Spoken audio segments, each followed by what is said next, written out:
Good evening. This is the September 17th, 2019 Lincoln City Planning Commission meeting. Could you all join me for the Pledge of Allegiance?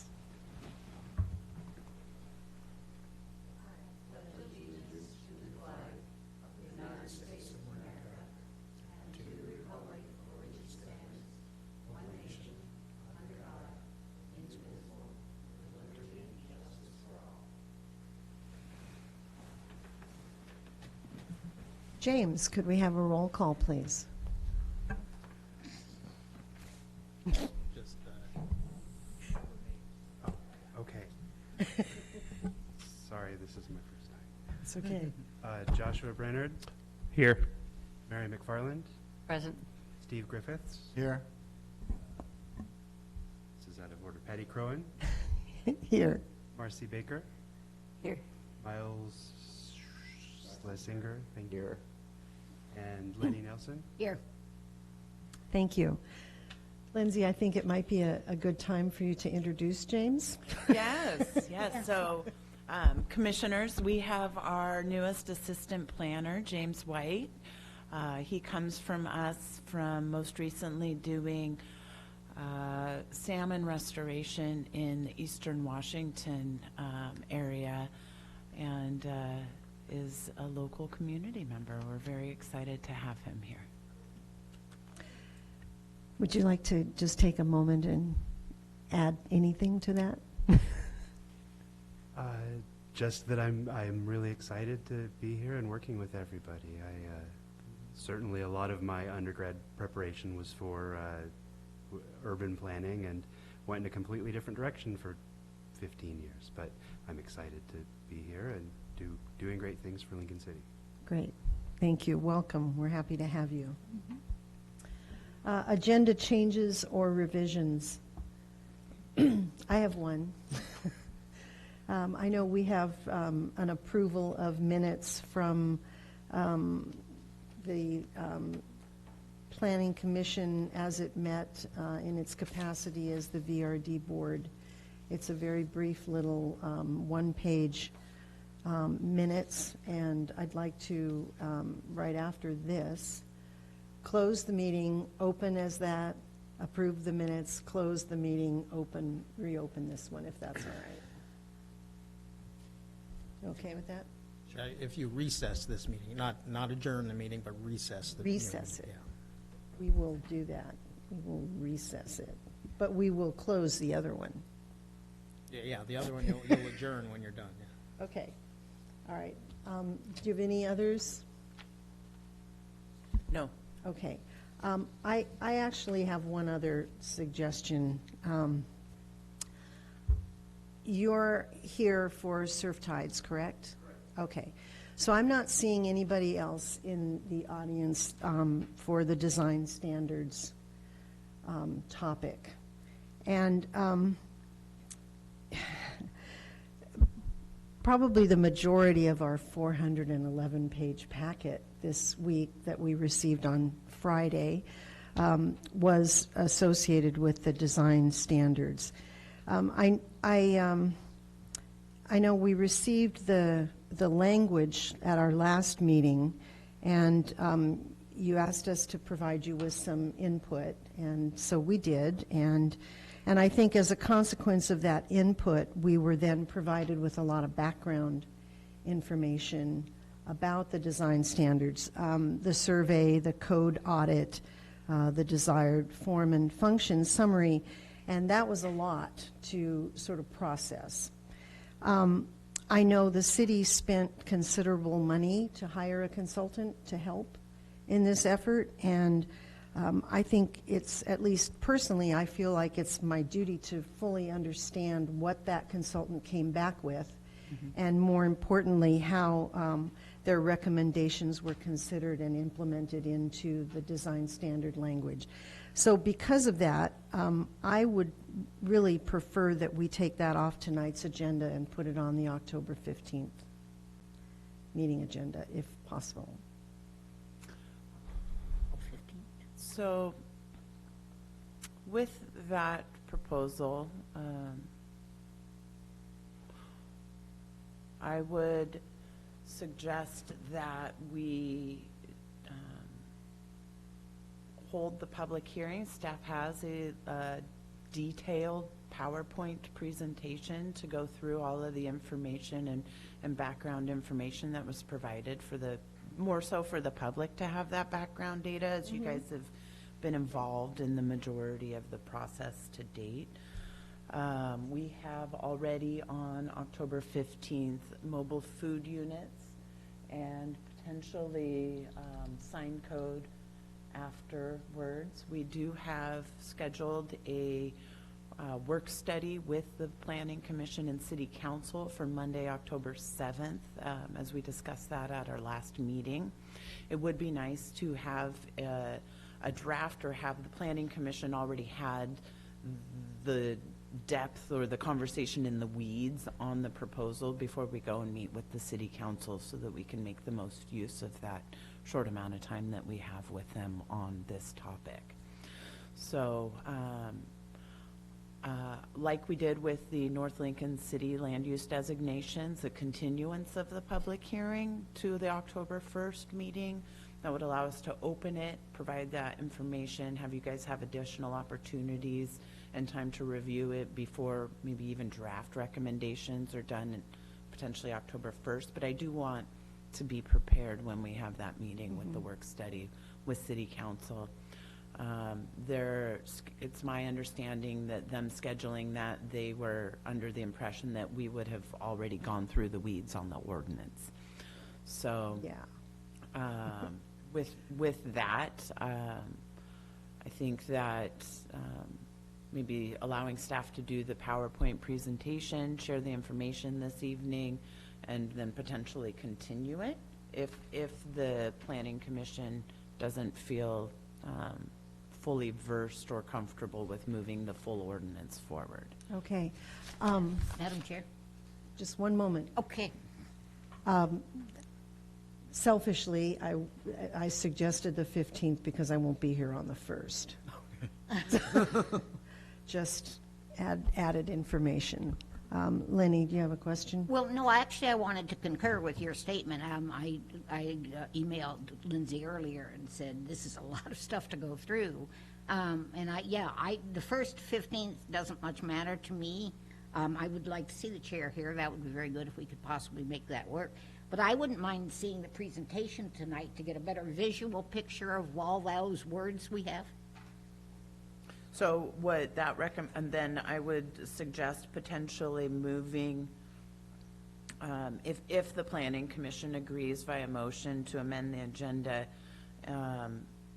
not hold the public hearing for design review this evening, and then move it to old business and have a staff presentation on the PowerPoint. That could be an option, as long as the Planning Commission sets a date certain for the next public hearing. I'd also like to see if Anne Marie has any insight or input on this, as she has been a key team member and participating in this. Sure. Steve? If we have the public hearing on the design on October 1st, presumably we would be making a recommendation to approve or not approve it to the City Council at that meeting, correct?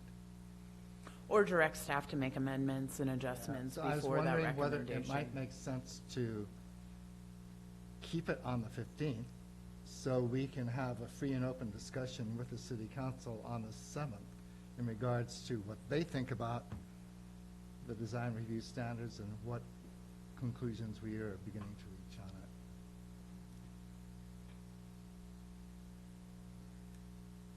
it. I would be comfortable with that. Yeah. Josh, how do you feel about that? I do not have any travel planned in the near future, so completely Sorry. good to go. I would move that we do move this off the new business agenda, move it to the old business agenda tonight for the presentation, and hold the next public hearing on the 15th of October. Is that what I'm trying to say? Second. All in favor? Aye. Any opposed? Right. Thank you. Okay, we're going to now recess this meeting. Okay, of the one you gave me. You're forcing me to stay organized here. All right, there you go. I need a bigger desk, clearly. Okay, so now I have to find that other one. Just a moment, bear with me here. We're back at recess. There it is. Okay. So we are now in session for the Lincoln City Planning Commission VRD License Appeals Board. We had a meeting on August 20th, and we, for some reason, didn't approve the minutes from that meeting. So this is just a little cleanup to approve the minutes of that meeting. They were this one page that was in your packet. So I'll entertain a motion. I move that we approve the minutes of the August 17th? 20th. 20th meeting. Second it. All right, we have a motion and a second. All in favor? Aye. Aye. Any opposed? Abstain, Okay, because I was. you weren't here, right. All right, now we're going to close that particular, we need different hats that we can put on. All right, so that's in. So now we are ending the recess, and we're back in session for the Planning Commission meeting. Hope everybody at home is following along here. And if not, whiplash will be taken care of later. Yeah, okay. So we have a final order for the 2019-07 development agreements. That also was in your packet. This was amending Title 17 in zoning in Chapter 17.08 definitions, revising the definitional time limitation for emergency shelters, and expanding the emergency communication and warning facilities definition. Madam Chair? That's not it? Oh, it's our minutes for this meeting, for the third. The minutes of the third, for the Planning Commission, have not yet been approved.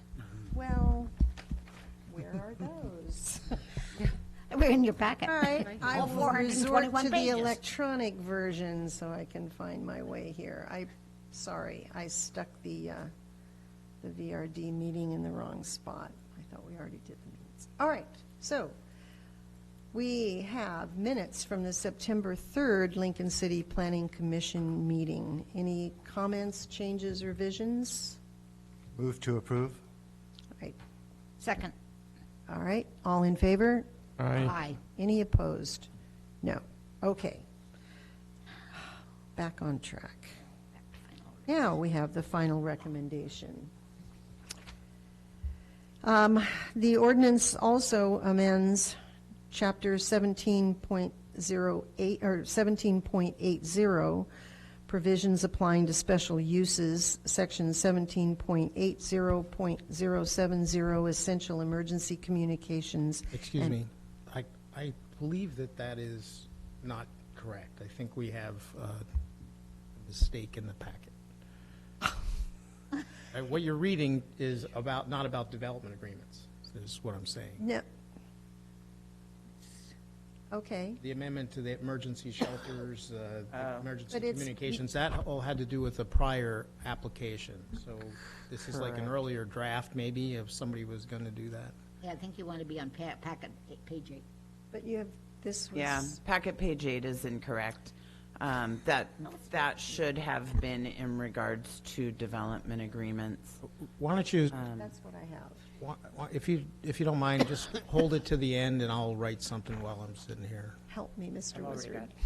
Just, Yeah. if you would postpone this item, and To we'll the do end? it to the end, and I'll just write something. Gladly. Okay. Okay. We have another agenda change. We're moving agenda item number 4 to the end of the meeting.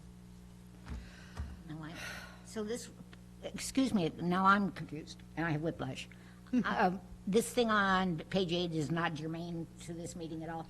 It's just not correct. It does not accurately reflect the development agreement recommendation.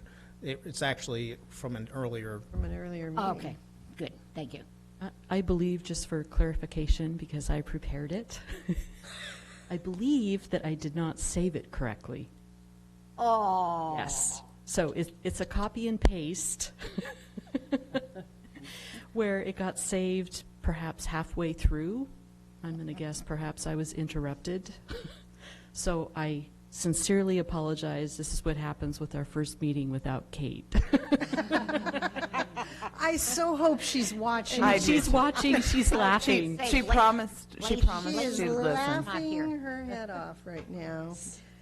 Okay, we are now into the public hearings, and I'm hoping these are correct.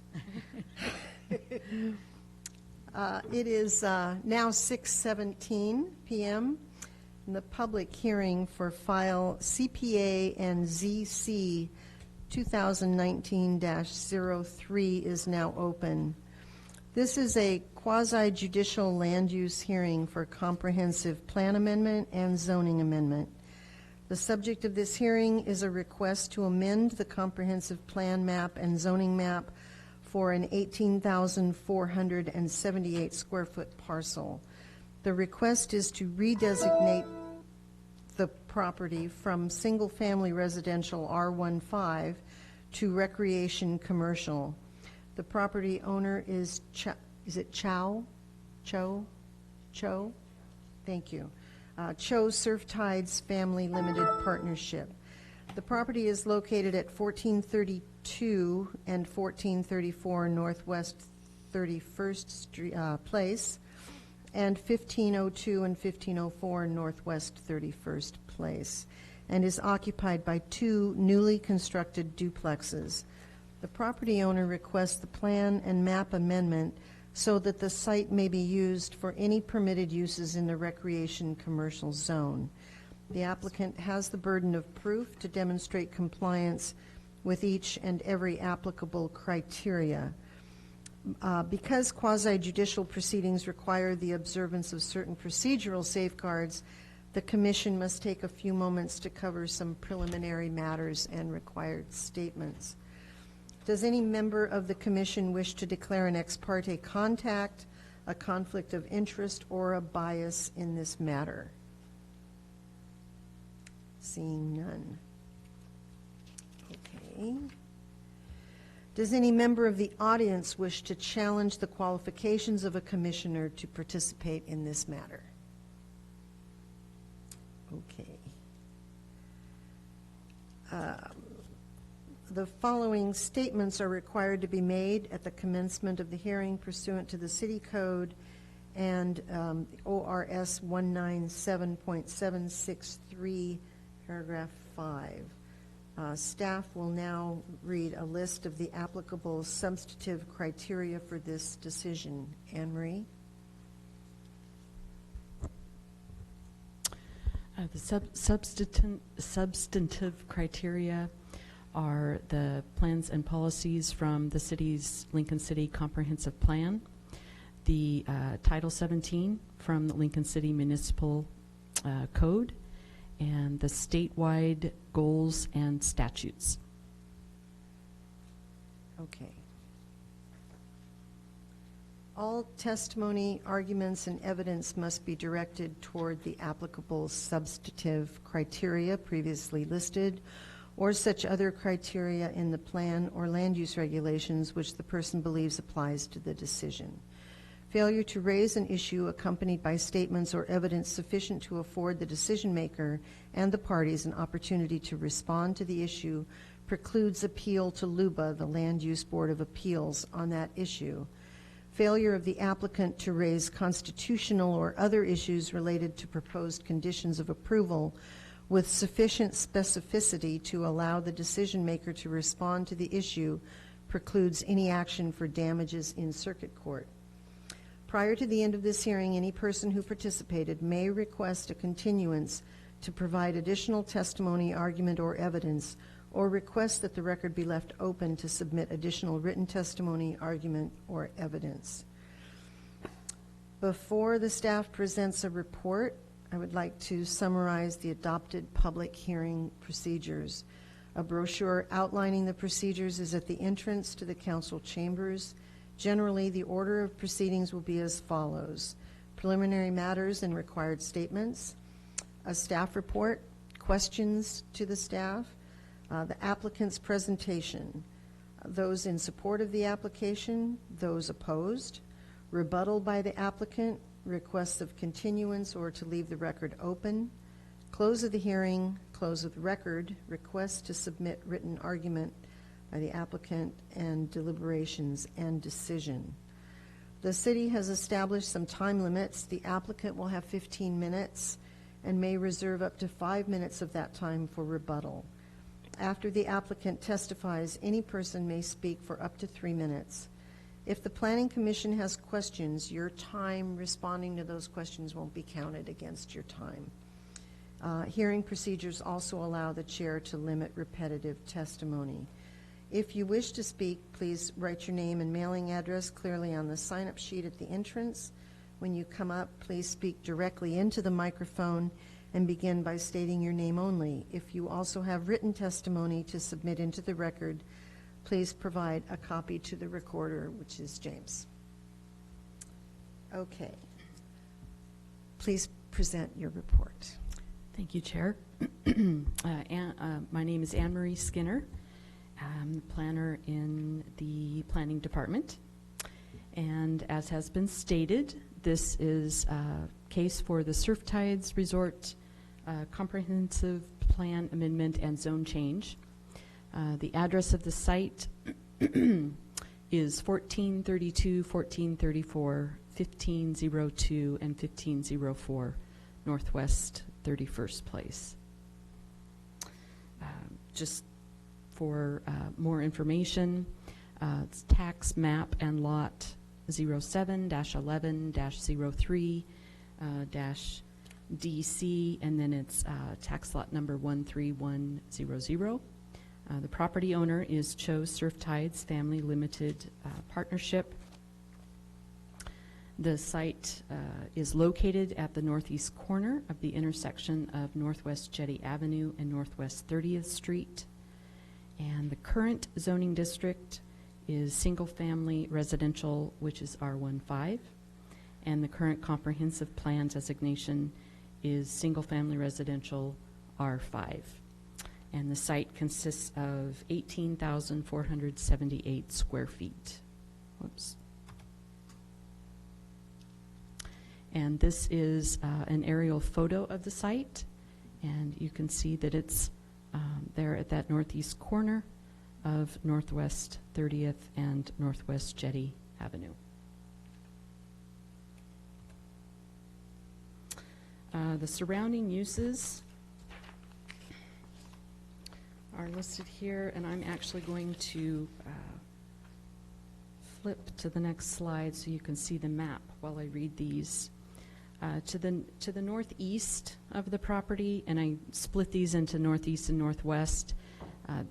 This is the northeast area. This is zoned park, and that is city park. And then this is zoned R1, 5, and those are residences. The northwest, as you can see, is all zoned recreation commercial. And these right here are Surf Tides Plaza condos. South and east of the site is zoned R15, consists of residences, and west of the site also zoned recreation commercial, and this is Surf Tides Beach Resort in just directly west of the site. Steve, do you have a question? What is that small parcel that's outlined in blue? Is that part of the subject property also? It is. Is that parking, or is there a building there? It's an island, kind of a landscape island in the street. But Jetty provides the boundary between the residential and the commercial, except for the little island. Yes. The applicant is requesting a comprehensive plan map amendment to the commercial recreation RC comprehensive plan designation. and a zone change to recreation commercial RC zone designation.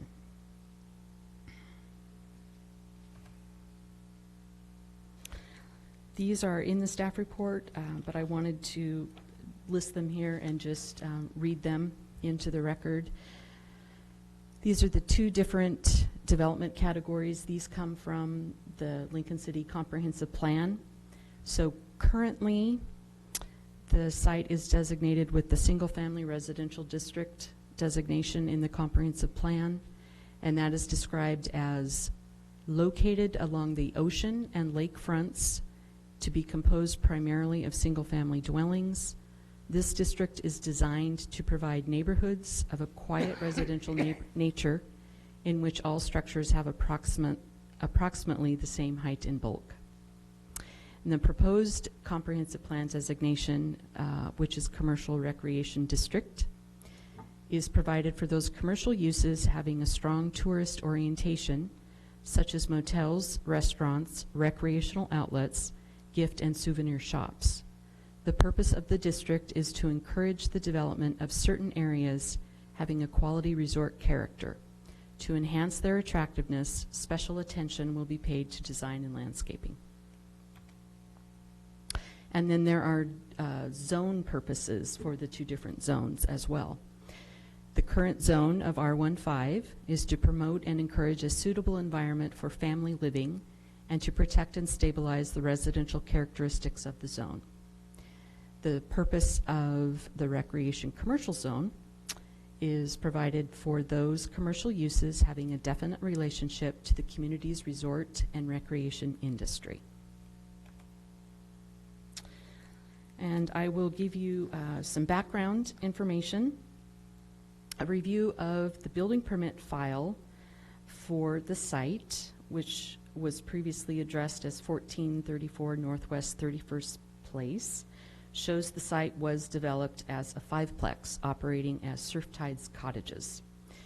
The file does not contain any building permits for this initial construction, but there is a letter dated February 7th, 1997, requesting the property owner affix the address number to the structure at the main entrance, which indicates the site had been developed with the structure since at least 1997. Work was done in 2003 to remove the westernmost unit of the fiveplex, thus leaving it as a fourplex. Between 2003 and 2018, the remaining fourplex was removed and replaced with two duplexes. The building permit application for each duplex was submitted on March 8th, 2018. The permits were issued on May 7th, 2018. Construction was completed in 2019 with subsequent residential certificates of occupancy issued for both duplexes on April 8th, 2019. Shortly thereafter, on May 18th, 2019, an application was filed for authorization for use of one of the four units, 1504 Northwest 31st Place, as an accessory vacation rental dwelling. Use as an accessory rather than permitted vacation rental dwelling limits the rental to a short-term rental of up to 30 nights per year. A vacation rental dwelling is allowed as either a permitted or accessory use in the R15 zone. In this case, the city's limit of full-time permitted vacation rental dwellings in the R15 zone has been reached. So use of the site as a permitted vacation rental dwelling is not allowed. Thus, the application or the request to use it as an accessory vacation rental dwelling. Anne Marie, do you know when that limit was reached? I do not, Madam Chair. Pursuant to Section 17.80.050B1, a person may have ownership interest in no more than one dwelling unit in a residential zone that is authorized for use as a vacation rental dwelling, thus precluding the property owner from using the other three dwelling units as accessory vacation rental dwellings. However, the buildings were permitted and built as duplexes. Duplexes are a permitted use in the R15 zone. Therefore, both buildings can be utilized and continue to be utilized for their originally permitted use. If rezoned, the owner may use the property for any use the RC zone permits. The city's comprehensive plan, as I've stated previously, states the commercial recreation district is provided for commercial uses having a strong tourist orientation. And the zoning ordinance backs that up with the recreation commercial zone and a list of uses, which I listed in full in the staff report. There's about 15 of them. Motels and resorts, eating or drinking establishments, gift shops, convention centers, single-family dwellings, duplexes, attached single-family dwellings, bed and breakfast, timeshare units, manufactured homes, mixed-use development, tiny house developments, transportation uses, community gardens, and 4 flat dwellings. And then vacation rental dwellings are allowed also as a permitted use. Is there a cap on vacation rental dwellings in the RC zone? No. No. And that concludes the staff report. Anne Marie, was when they were the cottages, were they rented out to locals or were they used as a rental for the hotel? I will let the applicant address that question. Commissioner McFarland. Any other questions for staff? How often do we get these types of requests for rezoning a specific location? Well, based upon, and I started April 1st, so I can't give a lot of history, but based upon going back through the files that I did in preparation for this, rezone requests, I don't believe there were any last year. I believe the last few were in 2016. Madam Chair? So not very often. Just a moment, Lenny. Yeah, the applicant characterizes the rezone request as a minor request, and you characterize it as a major revision. Could you explain the difference? And that, thank you, Commissioner Griffiths, for pointing that out, because that is actually an error that I neglected to mention at the beginning of my staff report, and that when I prepared it, I addressed it as a major, but it is in fact a minor, and that is with consultation from Mr. Apicello. Okay. Then I have another question too. On packet page 32, there's a paragraph that reads, "The Planning Commission needs to be aware that the application statements regarding intended uses of only short-term vacation rentals or residential dwellings are not binding unless a development agreement is approved by City Council." Why would a development agreement be required in a situation like this? The applicant included it in their initial request. I did not include it as a recommendation because in staff's opinion, if you're going to rezone to recreation commercial, this site should be able to be utilized for all the uses in that zone, and the applicant can address that further. Okay, thank you.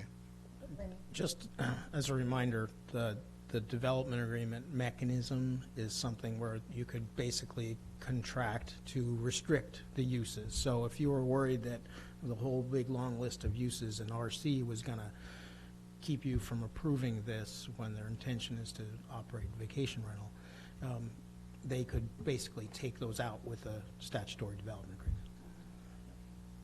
Lenny, you had a question? I was just going to comment that in the several years that I was planning commissioner, there were very few revisions to the code. But one of the reasons that the planning commission generally doesn't encourage those is it's what they call spot zoning. The area around it is not in that same zone. So people need to be made aware that if you change that zone, any use normally that's allowed in that zone can be used in that zone no matter what the surrounding area is. So typically, those have not been encouraged.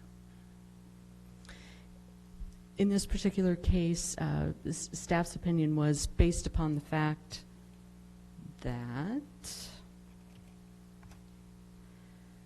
There is a wide swath of RC zoning to the west. I'm not implying that I'm against it. Oh, no, and I'm so, yeah. To not be confused, just that staff was not considering it a spot zoning because of the wide swath of residential or recreation commercial on the west. Any other questions from the commission to staff? Thank you, Anne Marie. The applicant's turn for your presentation. Hello, everyone. My name is Adam Springer.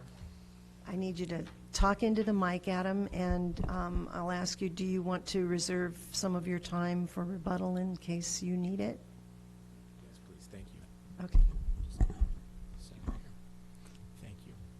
And members of the commission, thank you for your ears tonight. It's my pleasure to be here to discuss this proposal with you. And I just want to start off by just kind of the basic, what's the reason for the request? Why are they requesting this? This property has been under Cho family's ownership since around 1970, a little before that. And this has always been kind of part of the hotel property. There's the lot directly south that's here too, where the tennis court is also under the same ownership, as well as the Surf Tides resort. What's not under the same ownership is those, you see the area just to the north of that with the Surf Tides condos. That's a different organization. That has no bearing on this. And what the proposal is essentially is to make this subject property part of the motel. All right, and so they've thrown the word out of vacation rental, and it's a short-term rental essentially, but they're essentially, they really are as additional motel units. And that fits the code definition and the Lincoln City Code of a motel is buildings designed for temporary occupancies or used for temporary occupancy. And these that's the intention of that is this. And it's, you know, the Cho family is in the hospitality and in the resort and in the motel business, and sees the need to essentially offer some more family-friendly units that allow families to come to the beach, to have a place where some members can stay in the hotel right across the street, and families can actually use these units with the laundry, with having a kitchen, with able to put the whole family under one roof. Makes a big difference, and sees this as an opportunity to help them and their business keep expanding. And that's one of the goals for this, is to keep expanding the tourism economy in Lincoln City. And we believe it meets that goal for those reasons. And we also want to talk about, Newport just did it. I know you guys have spent a lot of times on vacation rentals, and obviously it's a very hot button issue. It brings a lot of opinions from a lot of people. And I want to talk a little bit about why these units are different. And essentially it's the on-site management. If you look at where this property is compared to the front desk of front desk is going to be essentially right here. All right, so you've got an on-site place to check in and check out of these rooms. You've got an on-site place where if there are any issues that pop up with the use of these units, you can call across, you can walk across, and you have somebody there 24 hours a day that can deal with any issues that arise. You also have a major parking lot right across the street that's under the same ownership, that if there were any need for overflow parking or that type of too many cars, they can just move cars over into the hotel parking lot.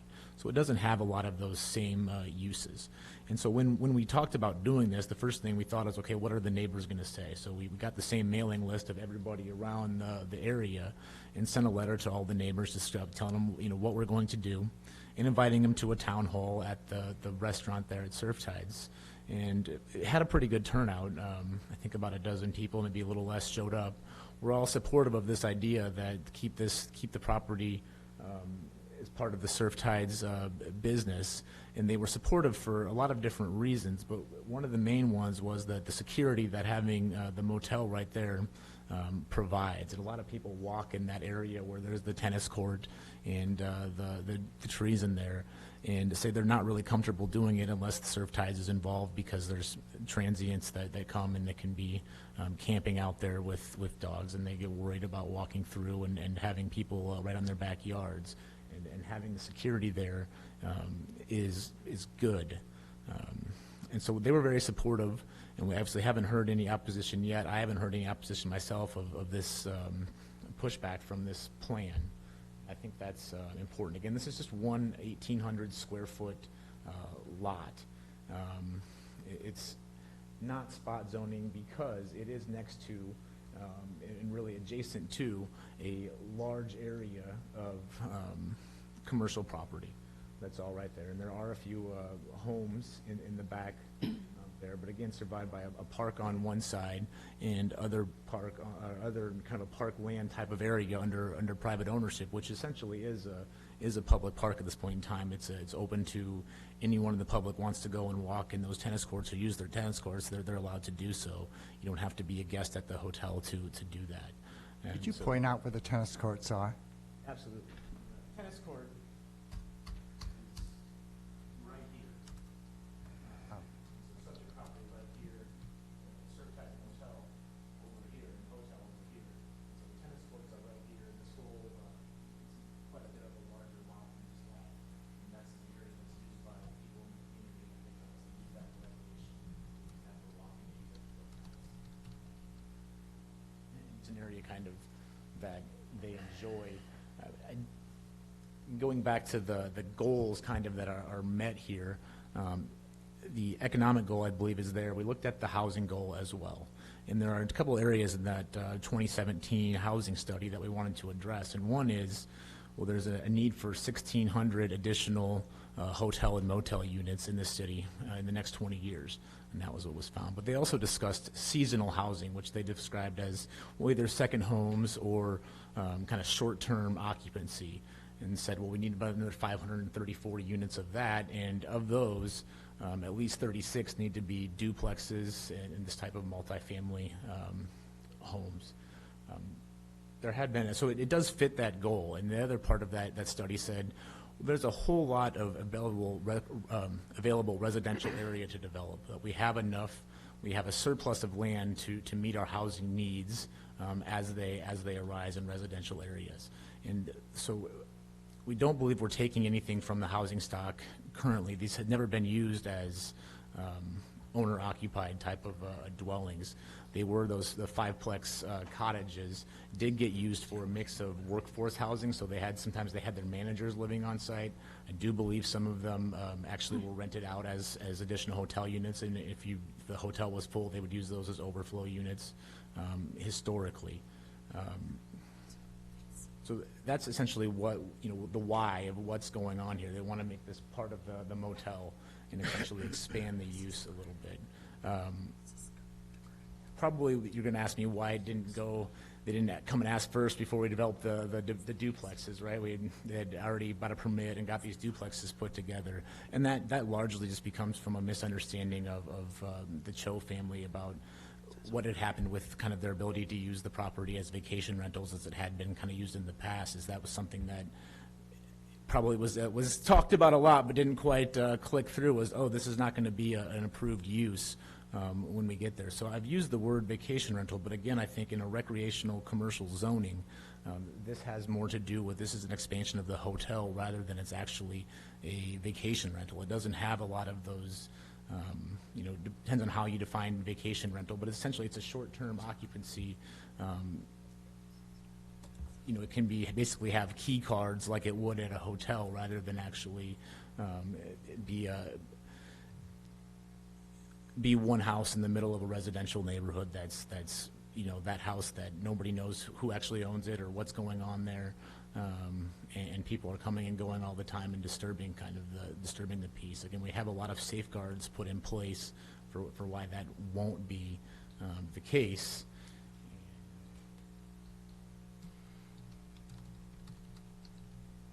Again, it's needed kind of as an economic opportunity. Surf Tides is a major employer in this community, and expansion of their business.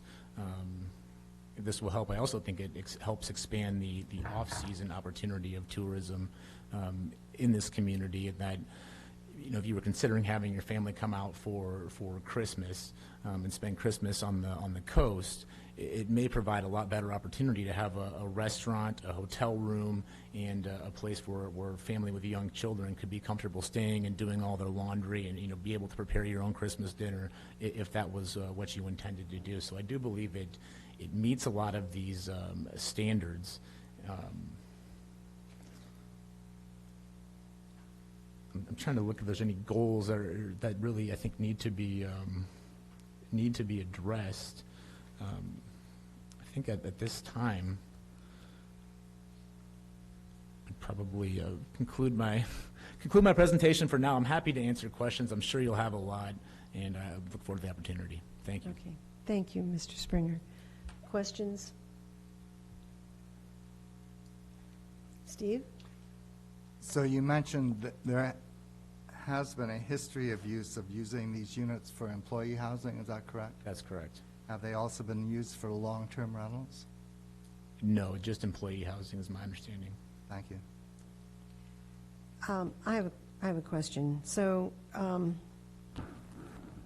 what was on the property before was a 5-plex and then down to a 4-plex, and then the 4-plex was removed, and then these 2 duplexes were built, pulling permits for them in 2018. Construction completed earlier this year. Correct.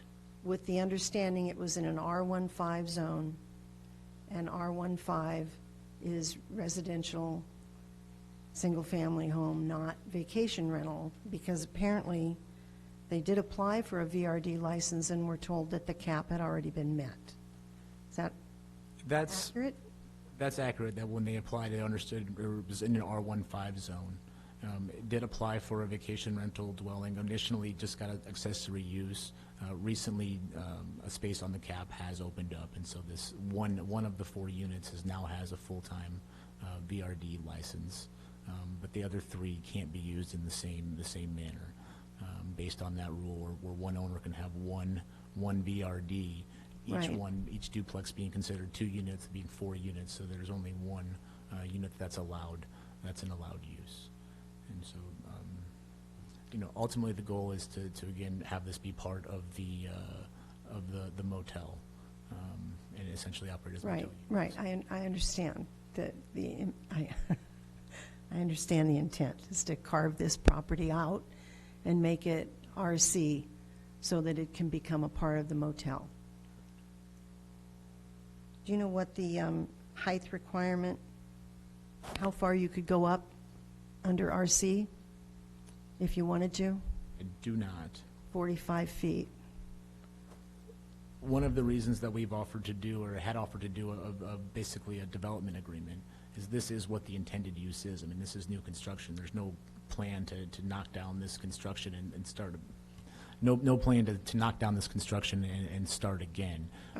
Okay, so I just want to be clear, and I'm hearing what you're saying. This was the intended use when these were built, was to make these a part of the motel, That's correct. even though it was built with the understanding that that's not a permitted use in the R15 zone. The intended use has always been for short-term occupancy units. It was not understood by my clients at the time that they made for this application, that they did the building permits, that they would not be allowed to use the units in that manner. And that was discovered later. Question? Miles? When was the original 5-plex built? Because it seems to my memory that it was one of the original buildings that Surf Tides built years and years ago, in the 40s, perhaps. It was there when my clients purchased the property. It was old then. It eventually was knocked down because it was dilapidated and it just wasn't able to be used anymore. It deteriorated too far. Do you have any idea when it was built? Because there are motels on that side of Jetty Street, that your project, where you built the 4-plexes. Ben, do you happen to know? When the original fiveplex was built?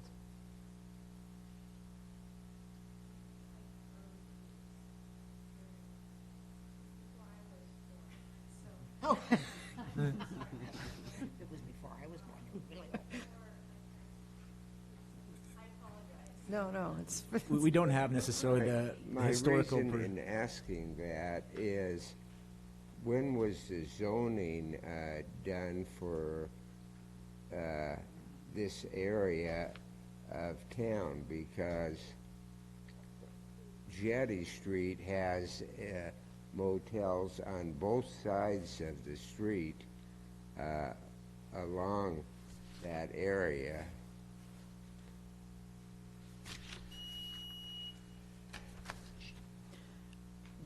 Commissioner, I would have to do a little investigating to see if I could find an answer for you. I would suggest that zoning was done after the fiveplex was built, basically. It was very old, and it was there, I think, long before the family bought the property from the original developer of Surf Tides. I'm happy to look into that. I wish I knew the answer to it. It's a very good point, and I don't know the answer for you. My memory is that I'm an old person, and I can remember the buildings being there when I stayed there in the 50s. You know, That would be use before itself. you were born. The land use laws themselves in Oregon didn't start until 1973, so prior to that, there really wasn't much zoning. So, you mentioned that Surf Tides is one of the largest employers. They're a large employer. I don't They're a know large employer. what number they are. But You know, you're correct that we have vacant lots that could be developed. But what we don't have in this town is a surplus of single-family or duplexes available for workforce housing and affordable housing. And I don't know how much time you've spent watching our fabulous meetings, but it's been a topic of pretty big concern in the city, is addressing the need for long-term housing. And I don't expect you to know off the top of your head how many of your employees commute into Lincoln City because they can't find housing here. It's just more of a comment than a question about the use of 4 small homes that could be workforce housing in a city that has a critical need for that. So I don't know that was ever considered by the family, but I'm sure you have people that work for you that don't live here because they can't afford it. They can't find a place. So I don't imagine they're going to benefit from converting these long-term rentals to vacation rentals. You mentioned that you would entertain a development agreement. yes. I'm concerned about this. Obviously, you can probably tell that. I don't like carving out pieces of residential area for more commercial, particularly for more essentially vacation rental dwellings. And on the other side, it obviously this parcel is adjacent to the operating hotel, and certainly is advantageous to have on-site property management there to deal with it. But I am concerned that in the future that this property could develop a 45-story, I mean, a building was there and then it was taken down pretty quickly and another one put in. So that's not to say that couldn't happen again. So I don't know, Mr. Apicello, what would be the process for doing a development agreement for this particular parcel? Well, the development agreement is an option under the state law if you wish to do that, but I don't believe that the planning commission can require somebody to do a development agreement because obviously it's a negotiated Right. thing. So That's why I'm asking what the process would be for them. they would submit an application for such. Right now, this is essentially a request for a rezoning and a map change, not, and holds open all the possible uses in the RC zone. They can add that to their application, they can submit it. Needs to be approved by the city council. We currently don't have a development agreement ordinance, there is one on its way to council, but Right. an ordinance is not required to utilize a statutory development agreement. Okay. Other questions? Marcy? Well, I was not familiar with this proposal or anything until I read the packet for this meeting. So there were a few things I needed to familiarize myself with. But my first thought and biggest concern is that I understand the inconvenience and the potential cost of business, but it is not a unique situation for a property owner in town who has been inconvenienced by the new VRD regulations. There are many, many, many property owners who owned more than one property or who didn't have their permit or didn't make the right amount of tax dollars, and so they lost their permit and someone else got it, which might be how you got one for one of those. But the fact of the matter is those were put in place for a reason because the residential communities wanted to be preserved as residential, and that was something I noticed about the minor versus major. It seems the designation is whether it's really going to be a change in the traffic flow and an increase in traffic flow. And I think anyone who lives near vacation rentals, especially ones that might be filled as often as ones owned by a hotel, there would be constant traffic in and out. And yes, I'm sure the on-site management would help with garbage and whatnot. But if we're not even considering raising the limit to solve what you mentioned in your proposal of the 546 units that are going to be needed in the next 20 years, if we're not considering doing something, overall or creating a fair playing ground for anyone who wants to have essentially a vacation rental, because whether it's owned by the hotel or not is semantics, what it seems like, because you were okay with applying for the vacation rental permit if they were available and would be able to get those, then that would be acceptable for the use that was intended with building these, right? That's correct. It's essentially the same use as a short-term Right. So it's rental. just a matter of semantics as far as that goes.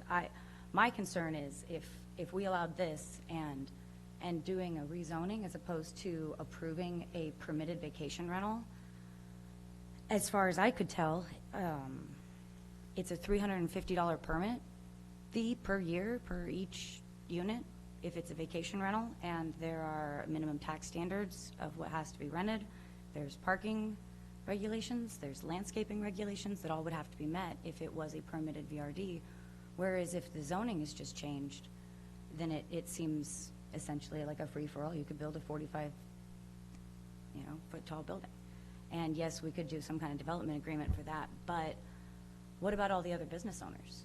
What if someone else sees this and thinks, oh, well, what if I just develop on a residential land and now I'm in a position where I'm not allowed to use it for what I intended to use it for, and I can just come ask the planning commission to rezone this as commercial? That's my concern, is kind of opening that gateway, because there are a lot of beachfront hotels that might see this as an opportunity to expand into a residential area nearby and say it's not really spot zoning, because, well, look, we're right next door. So that's really just my thoughts on it. Okay. Lenny? Mr. Rappacello, I probably just slaughtered that. I apologize if I didn't. We can't make a development agreement as part of a condition, final order? Well, at this point, you make a recommendation to the city council, so this is not a final decision for you. And this is a comprehensive plan amendment. Oh, that's true. And a zoning map amendment, so you're making a recommendation. What I can tell you, Commissioner Nelson, is that if the commission were to say, we'd recommend this, but we want a development agreement, the next thing you're going to see from me is a development agreement. It's just, we'd like to use the property this way. What are you going to require to have us do that? To continue along that thought, can the city council require it? Well, the question is, will the city council need it? Will they feel that a development agreement will give them something that will bind this developer, restrict this developer to the use that they're seeking, as opposed to the 45-foot tall building with, a plant that renders tires or something like that? Some use in RC that we didn't anticipate would happen there. So that's the question. I don't know that the council will need that, but certainly you're free to recommend it. My question was, can the council do it if they choose? A development agreement is a negotiated agreement. So if they wanted to do a development agreement, they could propose to the applicant to do a development agreement. But a development agreement requires two parties. It's like dancing, two people. Well, I understand that, sir, but there are, sometimes when you do things, you can also put in there, I will do this if you do that. Can we make this an if you do that, or can the council make this if you do that? Well, you can recommend to the council that they do that. Okay. One other comment that I make, we're using the term motel room and VRD somewhat interchangeably, and I think under the state's rules about motel rooms, hotel motel rooms, there's different requirements for that type of usage. Not necessarily ours, but I think there are requirements for fire alarms and stuff like that that don't necessarily exist in VRDs. That's correct. So those aren't interchangeable terms. There would be an additional building code where it actually fits to the design purpose of a motel. From the city code perspective, the city code just says a motel is a building or a set of buildings used for temporary occupancy. But I believe that the fire marshal of the state has rules about motel rooms. You're absolutely correct. Okay. I'm not belaboring the point. That's fine. Any other questions, Chair? Marie? I do have a question. If this were not accepted, if we didn't go along with the VRD, what would you be doing with these two homes, these two duplexes? That's something that would be considered at that time. Some options are you could split these up like townhomes and try to sell them in individual units. So you wouldn't be looking at renting them out to people, long-term rental? That could be an option as well. I can't speak for the Cho family about what option they will actually take. Though that is also an option too, renting them out long-term, selling them, turning them into some type of a condominium association or an HOA association, and having rules, because you have a split, you have a shared wall unit. And right now we have one lot, so it's kind of a one. If you wanted to sell it right now, it'd have to be as one unit in one lot. You couldn't split it up. Mm-hmm. Thank you. All right. Any other questions? Okay. Madam Chair, Yes. in response to Commissioner Schlesinger's question about the zoning, at 1984. With a comprehensive plan. When the first zoning standards were established, so this has been an R15. No, that Thank you, matches the Anne Marie. comprehensive plan. That's when they went in for the first real zoning. All right. Thank you. We'll call you back if. Do you remember,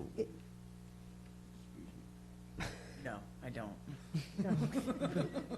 You weren't yet born. No, we're not going down memory lane right now. Is there any testimony in support of the application? Okay. All right. Any testimony in opposition to the application?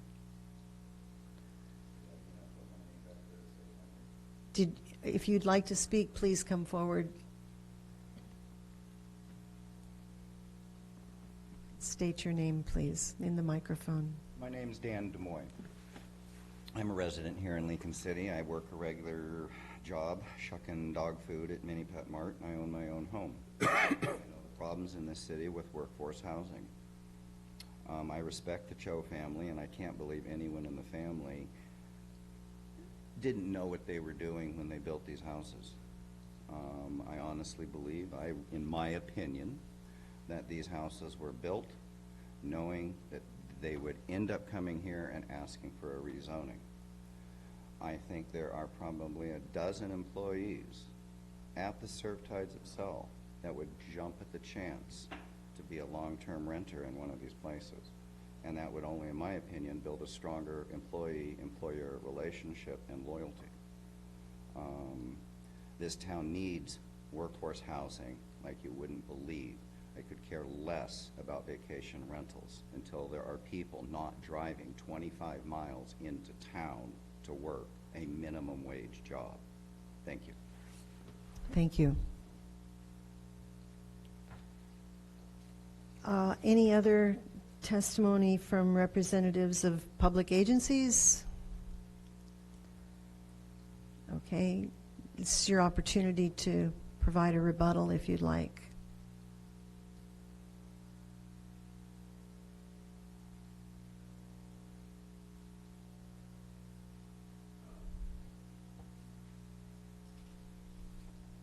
I'll probably butcher his last name, Mr. Des Moines. Des Moines.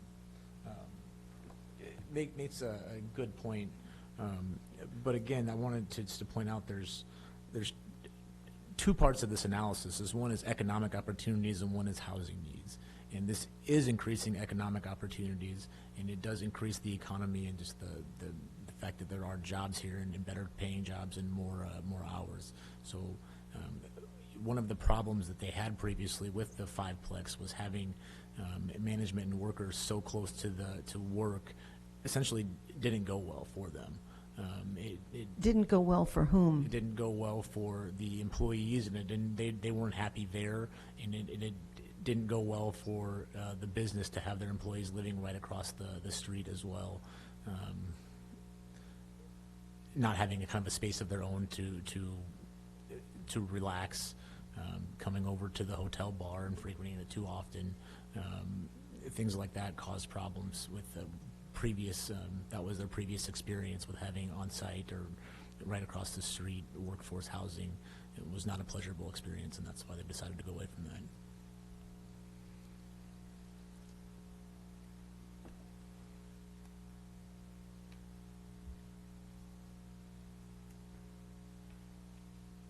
Okay. ORS Section 197.763, Paragraph 6A states that upon request, the Commission must either grant a continuance for no less than 7 days or hold the record open for no less than 7 days to permit any participant an opportunity to provide additional testimony, argument, or evidence. Does any person who participated desire to request a continuance to provide additional testimony, argument, or evidence, or request that the record be left open to submit additional written testimony, argument, or evidence? No. Sir? No. Okay. Okay. Then we go to 18. Okay. The matter is, oh, do we need your opinion? Do we need your input, Richard? Before you jump there, Yes. okay, you skipped over, you need to close the hearing and close the record, and then ask the applicant if they want to submit final written argument. So I you move need to a, close the meeting and the public record. I The second. The public hearing and the public record. Second. All right. All in favor? Aye. Aye. Any opposed? and the last one is the applicant has a right to submit final written argument after the close of the hearing and the record. All right. Unless he So I'm going waives to it. ask him if he wants to waive that. Yeah.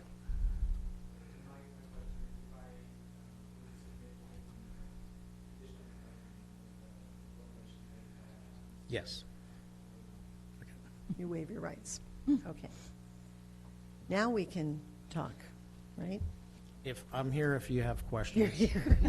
I guess I'll just tell you, this is the standard thing for Lincoln City. It's the balancing of the housing element and the Yes. economy element. That's what, I think it's all we do here. It's pretty much what we do here, but, and it has been on the forefront of our minds for quite a while now. So, Madam Chair, we are open for deliberation. Lenny? you want me to start? Sure. Okay. Because one of the comments I was going to make that I think got lost there is that if the CHOs are not permitted to use this as VRDs, there's nothing to keep them from using them as duplexes, long-term rentals, at market value. And I'm guessing that a market value of a unit directly across from the ocean would probably be fairly high. And so again, you're back into the issue of can the employees who work there afford to live in such a place? So I think that it's not so easy, because you can't force the CHOs to rent them out to their own employees. In general, while I made some comments about spot zoning, this is one of the few times when it makes sense to me because of that section of the community and the way it's laid out in regards to the areas around it. I think the CHOs were a little ingenious in building those and then asking for permission, but I can understand that that may have happened. And since I know the whole VRD thing was rather a confusing time for everybody involved, I'm going to vote to recommend. We don't have a motion to Oh, that's vote right. yet, so just hold your horses. Steve? Yeah, I look at the map and I see everything to the east of the subject property are R5 residential homes. And I'm concerned, and I'm not saying this is the motive of the CHOs tonight, but I'm concerned because the VRD cap has been reached in the R5 zone. If we approve this tonight, we're going to get other requests from other property owners to do the same thing. And yeah, so. Okay, Marie? Concerns also about changing it partly because of the workforce housing issue and the fact that we have it in a residential area, and we are in such need in this town for housing. And I understand that, you know, we would be setting a precedence, again, changing the zoning, and I am not in favor of changing zoning for that at this time. Josh, you've been quiet. I'm going to let Josh come in here because he hasn't said a word tonight. I just think it's one of those very difficult issues. To echo what Mr. Apicella said, we're always balancing the economy with residential property here and the needs of workforce housing versus the economic needs of the city itself.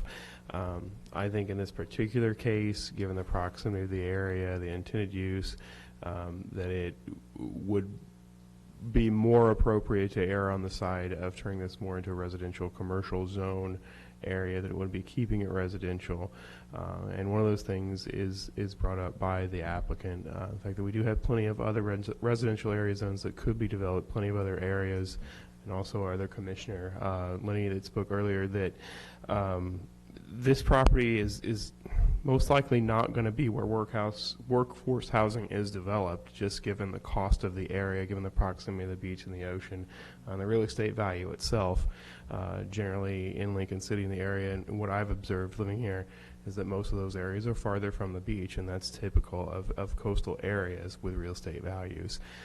So I think that best appropriate use at this point for the property would probably be a residential commercial use. Miles? I think that the east side of Northwest Jetty will be the next place that people will build motels, and I don't see any reason not to allow the zone change to go through, because it is adjacent to their motel, and they want to have the flexibility of renting to bigger families, and that makes 4 additional rental units. Okay, so I want to be very clear, though, that motels will not be built on the east side of Jetty where R15 is the zoning, unless there is a zoning change to allow that. You understand There's that? already. I understand what's there, but the zoning right now, I mean, we only have a tiny little part of the map here, but everything you can see on the east side of Jetty is, with the exception of the park, is R15. So those lots would need to be rezoned in order for motels to be built there. And that is fine, but there is already an existing motel just up north of this property, and I don't see any reason why this property shouldn't be part of the motel. Okay. Marcy? I don't know, I can't help but think, so what happens if in another year, one of the next adjacent properties come up for sale and they buy that too, and then well, it's just adjacent to the motel. I think if that is being used to justify why it's okay to rezone this, you're opening up every adjacent property to every residential commercial zone. And it does set a precedent for that. As a business owner, I can tell you, I would start shopping. Because there are some great residential properties along the ocean there. And just because they might not be affordable for workforce housing, well, that's another reason that would open up a ton of property to be rezoned, right? And well, we're not going to be able to build affordable housing there. Those arguments don't hold weight with me because if we move forward and then there's another set, and you know, one of my notes was, how would our perspective be different on this, and should our perspective be any different on this if it was a private individual, one person, who's asking the same thing? Mm-hmm. If they don't own a big hotel and happen to employ a lot of people, mm-hmm. you know, I don't think that it should really have a pull based off of, you know, rezoning this. I don't know. I just don't. Yes, you may. I would like to make a motion that we do not recommend the zoning request to the city council. I second that. Okay, the motion is to not recommend the zoning change to the council. It's been moved and seconded. All in favor? We should probably do a roll call. We should do a roll call for this, please, James. Yes, sorry, I'm like 10 words behind. Okay, all right. Steve made a motion Yes, to, I'm caught up. Not recommended to the not city recommend. Marie seconded to not recommend, and we need a roll call vote. Yes. Okay, Joshua Brainerd, Nay. Marie McFarland, Aye. Steve Griffiths, council. Aye. Patty Crowan. Aye. I'm sorry, Miles Schlesinger, No. Marcy Baker, Aye. and Lanny Nelson. No. Motion passes 4-3. So I believe that your rules require those voting against to explain why, and I think that those reasons were articulated Already just articulated. before. So we'll bring back a written recommendation for you. Again, it's just a recommendation to the city council for this, and we'll pass it along. Okay, thank you. Thank you.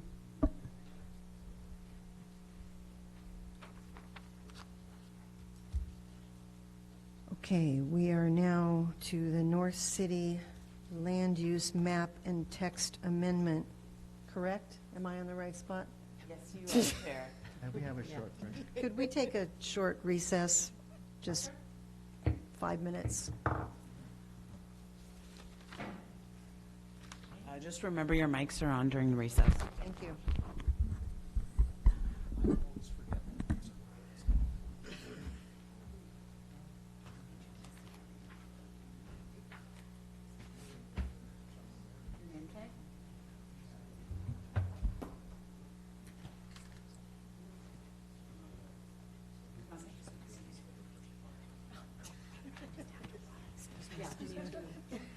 I'm going to duke it out over the restroom.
And then go back and get dressed and go to work. Then I won't be here by you. That's true. That's true. Yes, ma'am. The quadruples or something. But anyways. What are we looking at? Oh, North Lincoln. Oh, anyway. Not yet to leave at 5 either. This one, oh, I didn't. Yes. Yeah, see, I started, look, this is what I was doing. This one. I had my marks, I have some marks. Yeah. There's no way I could keep track of that much paper. Oh, I Everything has to go in one spot. No, I had, but this is in 3. Does it like this on the phone or like how everything happens? So this gets, That's a nice. cool picture. Yeah, that is, yeah. It reminds me of Texas. When we lived in Texas, we had places like that. So that's, see, that gets it. That's Well, no, good. we're not working yet. It's gone to all of that. We're in another place. Yeah. So this is all we have left. Yeah, we should be No, moving through. Well, this should is, start at 7:30, this so- is. So, I always think like 2 hours. We can have a meeting in 2 hours. Here, Yeah. you know. I know. I've got one thing on Thursday that's a solid 5 or 6 artists early. You put a great there for it. You get yours. And then it's like,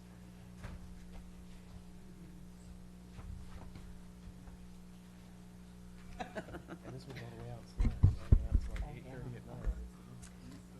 So they do it. Just drive 2 daylight is scary enough. That's bad enough. Yeah, Nice. 8:30 at night. I'm gonna drive like 15 miles an hour. Animals galore.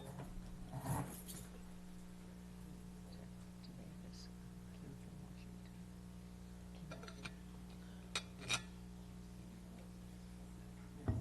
Come on, Miles. Yeah, whooping across in front of us. There's like, oh, I'm glad I saw that in the day. Well, in fact, that's the only reason I didn't go up Washington that night. I live in 831 miles. Oh my. And I said, even though it was 4.5 more In hours. a day? I Oh, did geez. 13 hours from Vegas to Redmond. Almost there.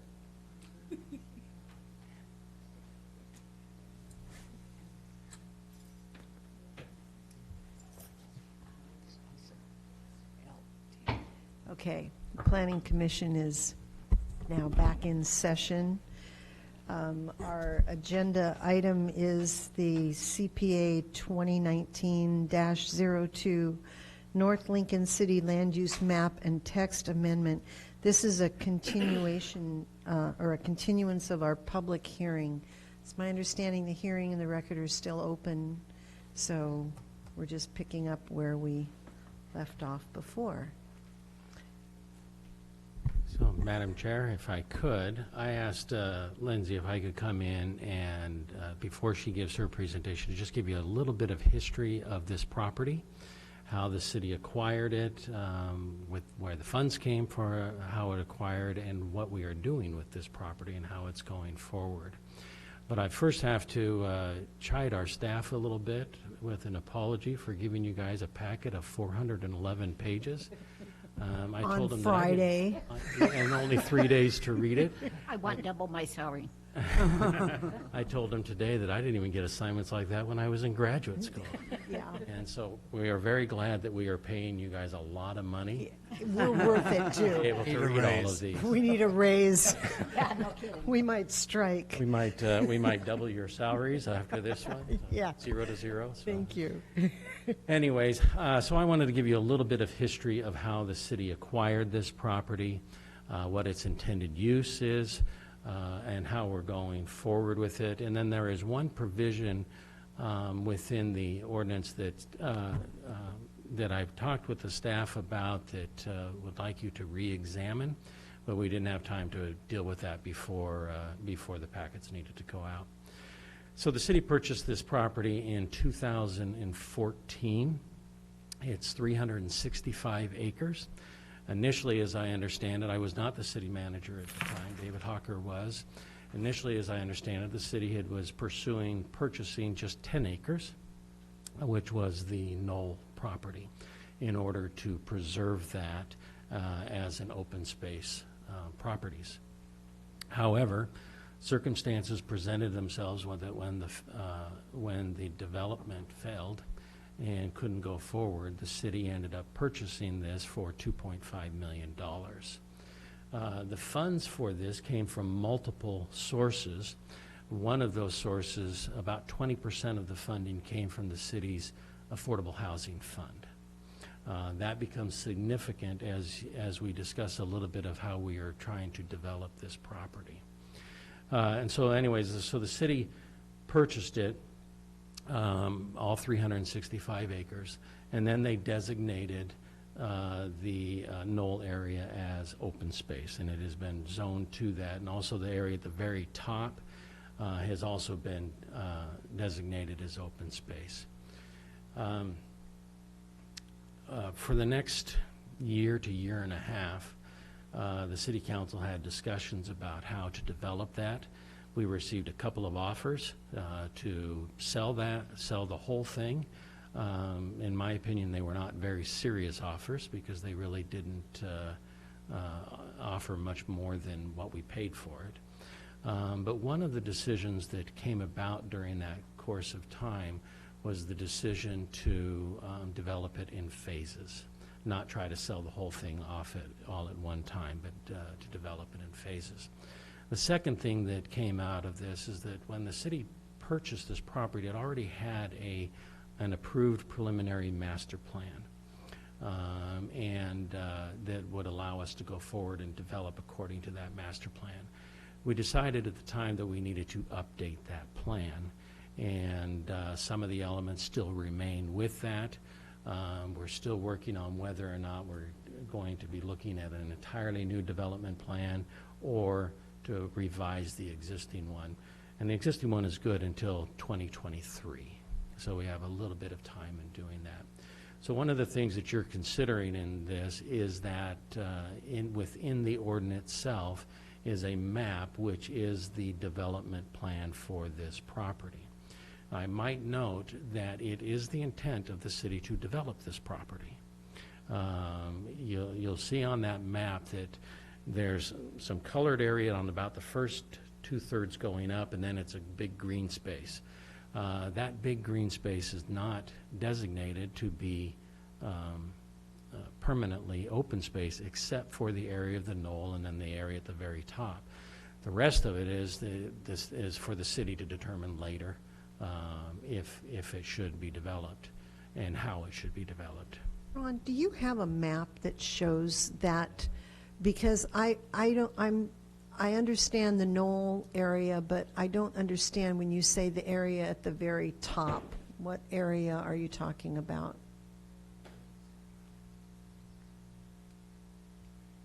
So the knoll is right here, okay? And so this swash right through here is designated as open space, and then this section, draw a rectangle right through there, or draw a line, creates that rectangle. Okay. That rectangle is designated as open space. And when was that acquired, roughly? That was, I don't know the answer to But that. prior to the It was. city's purchasing? It this, was, yes. And is it connected in any way to the knoll? That open space? That open space, yes. It comes down and it runs down through like this. And there's and that connection is designated open space? It'd be nice to have a map that shows that. Okay, we can provide that. Thank you. Go back to it. Go back to it. Madam Chair. This area that's right through here, that's the area where at this point, we're not identified. As a matter of fact, I've asked Lindsay that we need to change that color a little bit so that it's just to be determined in the future. There's some good reasons to keep it open space or large parcels of it because there's some, first of all, there's some beautiful vistas. There's also some real challenges as far as topography goes. But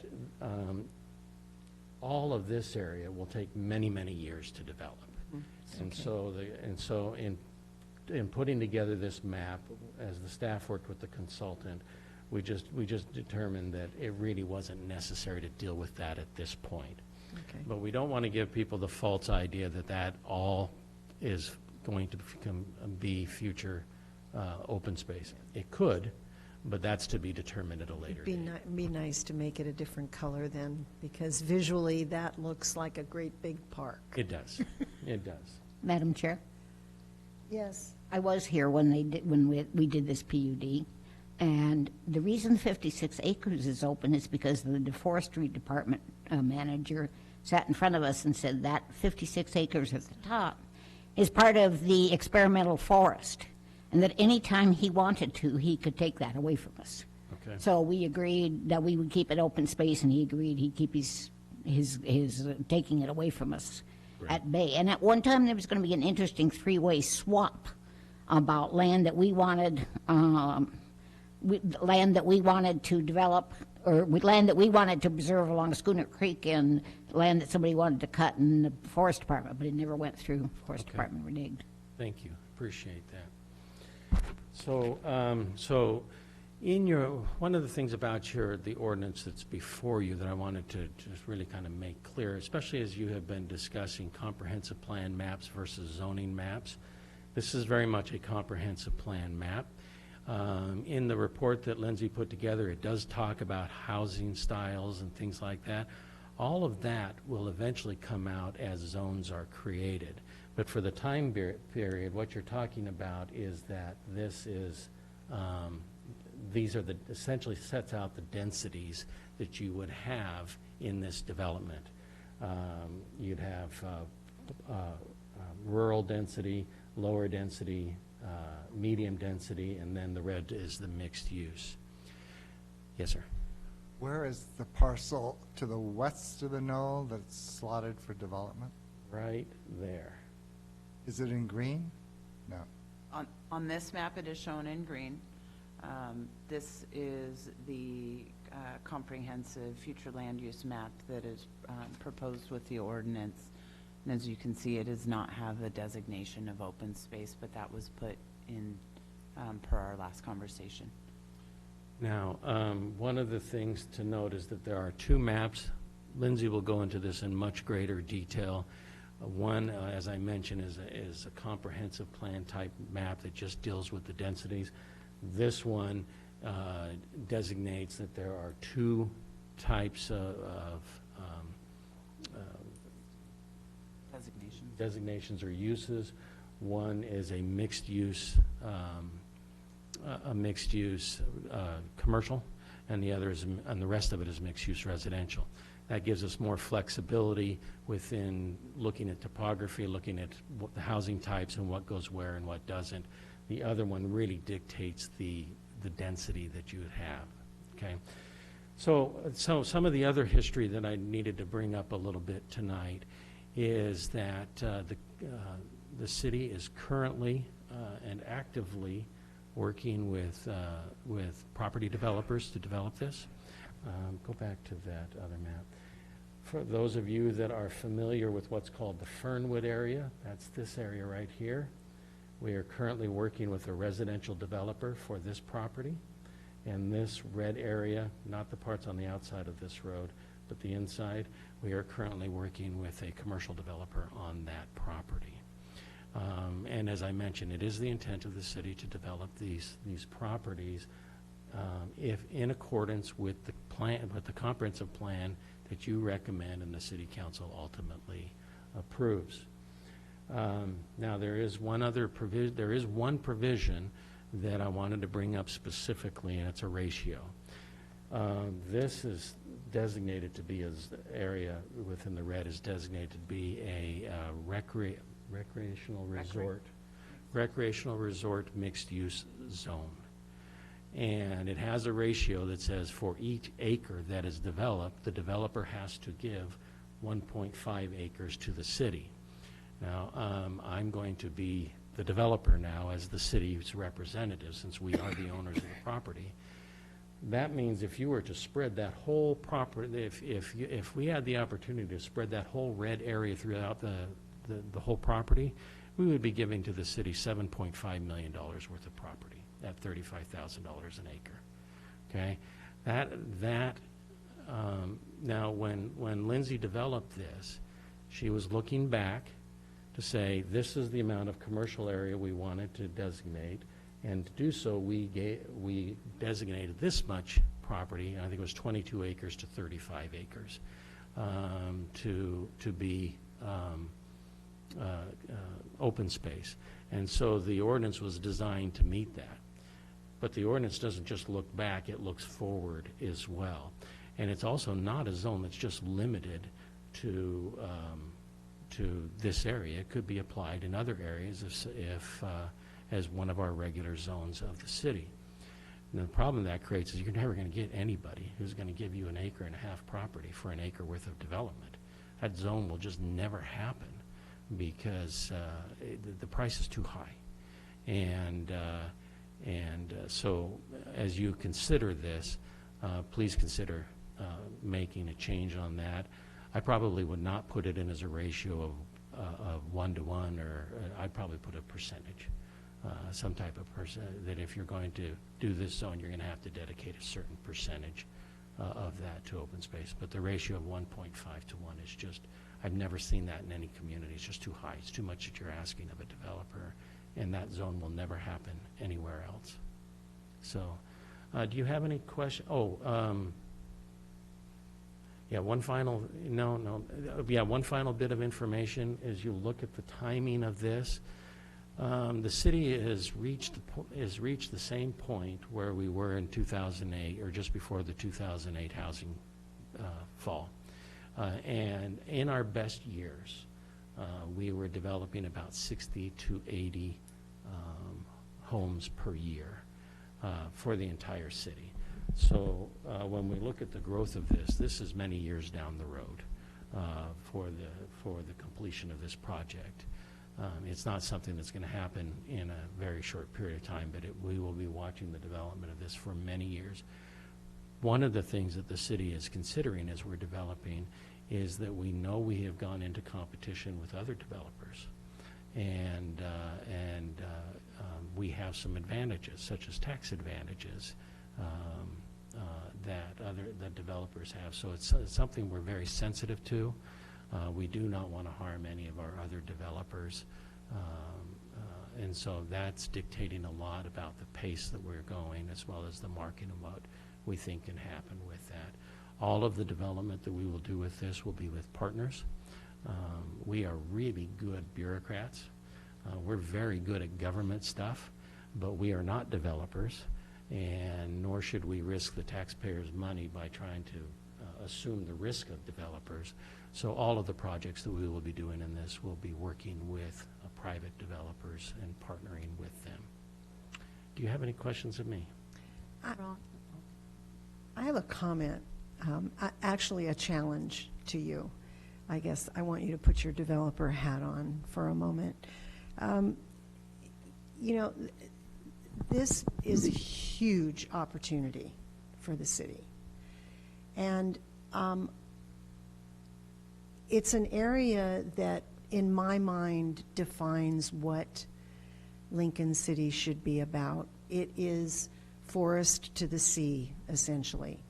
And I suspect if you talked to visitors, the reason they come here is because of that forest and the trees and the walks along those streets that are forested.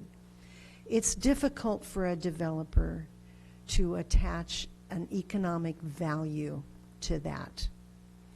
When a developer looks at a plot of land, they might attach a value to the timber they can take off of it, but they're not attaching a value to that environment that draws people here, keeps people here, and I suppose if you wanted to get really scientific, provides oxygen. You know, it's important. Once that's gone, it's gone. So I would challenge you as the city developer of this property to think long and hard about every tree that comes out of there, because it's not coming back, and it is the reason people come here.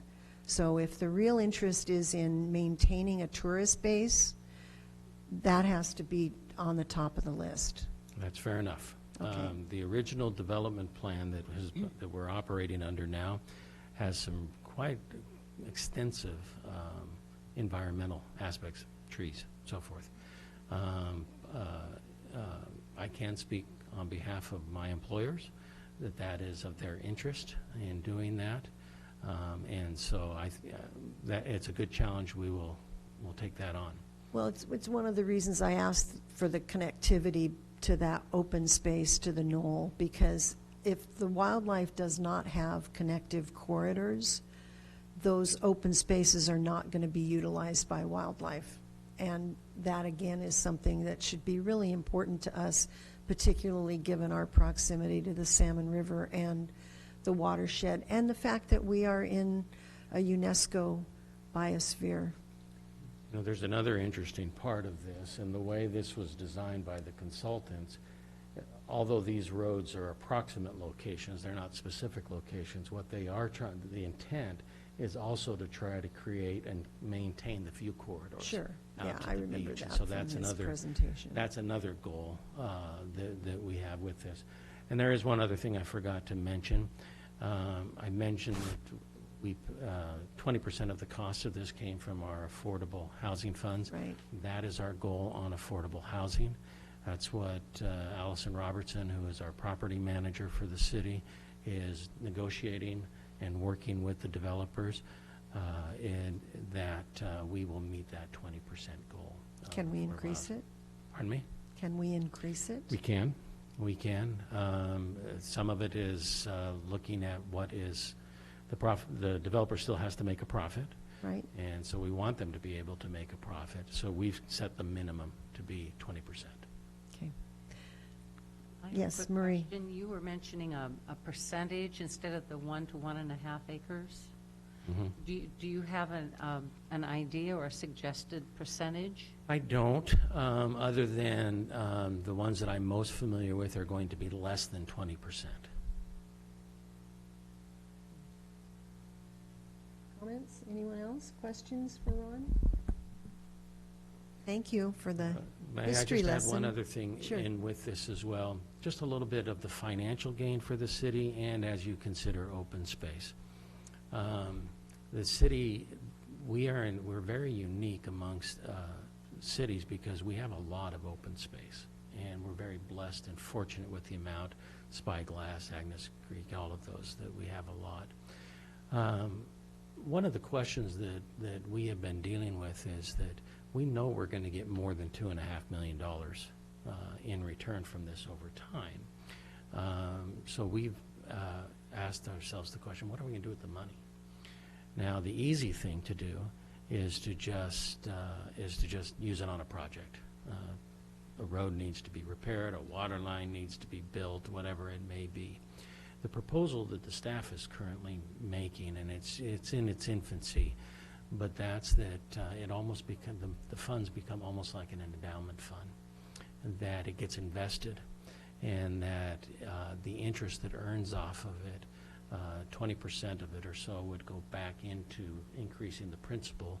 The rest of it would go into the city's general fund as a new revenue source. And so that is the proposal that we have been working with. It'll take some more time for the city council.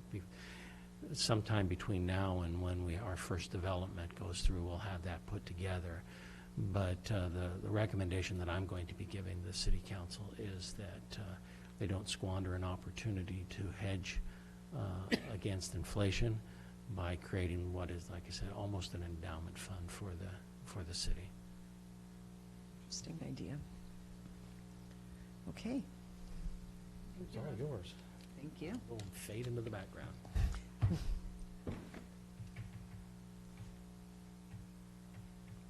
me get back to the beginning here. Sure. Okay, Lindsay Zamel, Senior Planner. So I brought a PowerPoint for you guys this week. Yay. This is a continuance of the public hearing. We did receive one written comment since our last meeting. That was included in your packet. That was received from our Economic Development and Urban Renewal Director, Allison Robertson. So brief overview here. It establishes 2 new land use designations, the North Lincoln City Recreation Resort Mixed Use and North Lincoln City Residential Mixed Structure. And it also creates a map amendment to reflect those two new designations. This is the very boring map that shows the areas. After our last Planning Commission meeting, staff did add back blocks A prime, B, C, and D as requested by the Planning Commission, which are the areas south of the proposed recreation resort mixed use. The recreation resort mixed use consists of about 22.5 acres. It is central to the surrounding residential use designation, meaning that it is interior to the lower intensity uses surrounding it. Based upon the conversations we had last week, last meeting, I should correct myself, wanted to make sure that we talked about uses and clarify that this is the zoning or the land use designation that would allow those commercial uses, hotels, motels, rentals that are of a commercial nature, as well as retails and office space. The staff did make some minor language tweaks. In your packet, you should see highlights within the ordinance. That is where I made new language or language changes based upon the last meeting. However, in preparation and a hopefulness of having some residents here for testimony, I did provide it in the PowerPoint as well. This is the same information that you have in your draft ordinance tonight as the proposed text. It's on 2 slides here. I'll go slow for those that might be at home want to read it. This is the language where Mr. Chandler brought up where we have the standards for the ratio of 1:5 designation for future 1 acre dedication. If there was a demand or desire from a private property owner to expand this recreation resort and utilize it elsewhere in town or nearby. The residential mixed structure land use overview is approximately 351 acres that is being established with the addition of those 6 blocks known as A prime, B, C, and D of the village's master plan. The proposed language currently would implement this land use designation with our existing zoning regulations of R175, R110, and open space. Currently, the total area being proposed in this lighter color out here is again currently designated R175. Lindsay, Yes. in the future, when it comes to zoning this, the open space areas now are zoned open space, that they are immutable, is that correct? There's no proposed changes to correct. They are not being proposed for changing the open space. Thank you. We're keeping the knoll and the associated 58 acres or 59 acres.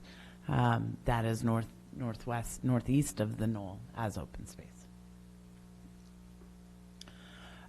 In addition to the proposed language in tonight's ordinance, it allows implementation outside of the R175, R110, and open space zoning districts through a negotiated development agreement, as long as it complies with the intent of the land use designation in the comprehensive plan being considered tonight.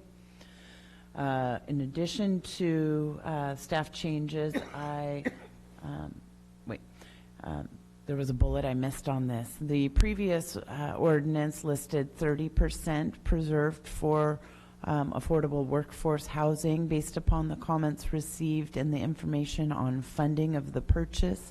I propose dropping that down to 20%, making it a minimum of 20%. Again, we can always either negotiate or exceed that.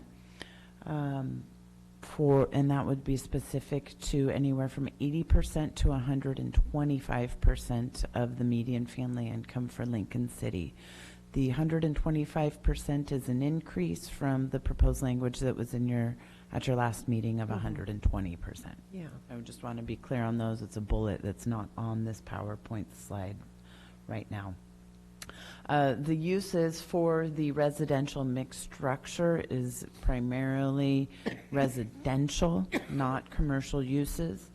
There is provisions in the comprehensive plan proposed text this evening that would allow a live-work option, that you could have a small office, run your small business, maybe you have an Etsy, or you want to work out of home. Doing something. The proposal does currently allow a live-work function for that. Does it allow like commercial on one level and residential above? No. That would be a formal mixed-use designation. Okay. Again, I will not read through this verbose PowerPoint slide. However, I wanted to provide it in the information in your packet tonight. Any changes in the residential mixed structure proposed text was highlighted in yellow to show the areas where there was changes since the last presentation.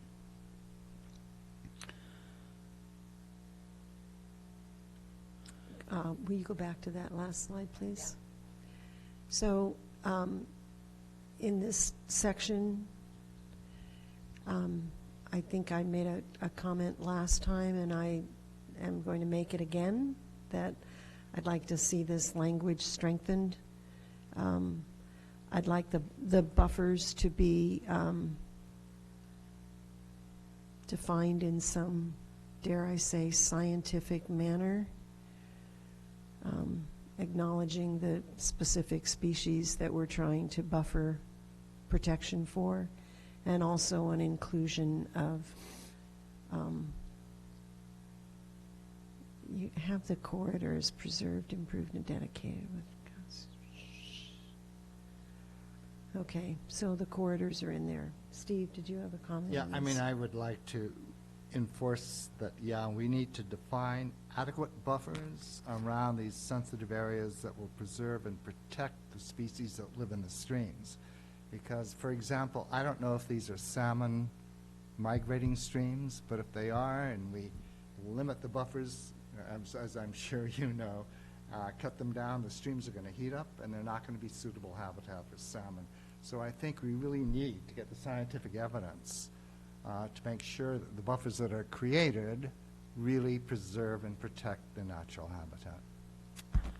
And so, from the Planning Commission's perspective, would you like to, as we all know that the best available science gets better as our technologies get better, if we put a specific, say, linear foot standard within here, I would recommend it be a minimum and not a hard line in case the science improves. I think we need to get scientific information before, for whatever buffer, whatever the minimum is. Madam Chair. Just a minute. Sure. Are you finished? Okay. I'm sorry. Comment? I think if you look at the original documentation for this PUD, there's a fair amount of scientific information in there about what those buffers should be and why they should be that, and which things were determined to exist in there that were in either the diminishing or nearly extinct group. So that work has been done, and if I remember correctly, it was done by a qualified How long ago? ecologist. Well, beginning of this thing, which is what? The original master plan was approved Original in master 1998. plan. I'd like it updated, please. So that's 20 years. Yeah. Generally, professionally, we see these specific details and standards in the zoning ordinances that become effective, and or even citywide environmental ordinances. Wall staff can work on finding some of that scientific evidence for those streams and wetlands up there. We do have some wetland delineation from the master plan that was completed back in '98, that it could be a good start for us. Those wetland delineations are still valid because the master plan is still valid.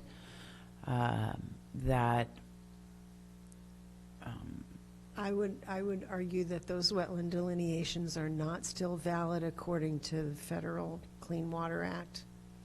And, well, So they will need to be redone anyway. not if someone was to develop under the approved master plan currently. Okay. So if the master plan expires and the development hasn't occurred yet, the Along planning. those streams. Along those streams, And that then the expires in planning. 2023? Correct. Then the planning department would require updated environmental studies utilizing the best available science. I suspect, just given work I've done in the past, that that environment has had some changes to it. Yes. We, in our planning department, if the master plan wasn't there right now, we would require a new, or wasn't valid right now, we would require a new wetland inventory. They're only valid for 5 years under our existing standards. Right. Madam Chair, in the current regulatory environment, I would think that you perhaps don't want to go with the new clean water standards, which are about to be destroyed ecologically.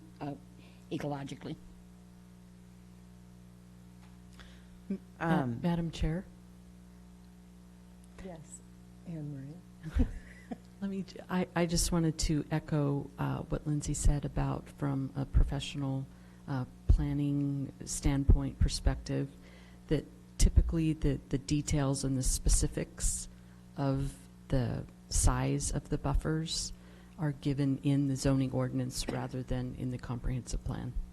And from my prior experience, every stream and every wetland has different significant impact. It does. Establishing a minimum of 50 foot might not be appropriate for that highly qualifying functioning area that really deserves 250 feet. Right, and there could be areas that are not functioning terribly well that buffer would be excessive. And or could improve it and increase Right. the functionality. I have a question.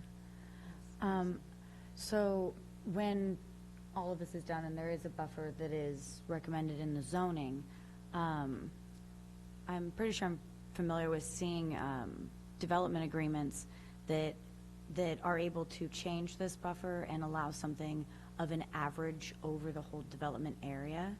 And what I'm wondering is, with this being such an ecologically sensitive area and that we are creating new land use designations for this particular ecological area, that it seems to me it would make sense that if we are allowing developer agreements, to not allow them to make exceptions on the buffers once they're in place. Good suggestion. Can you all just, Get out of the weeds? no, well, I want you to back up just a second. I want to give you a little bit of my perspective on this, is that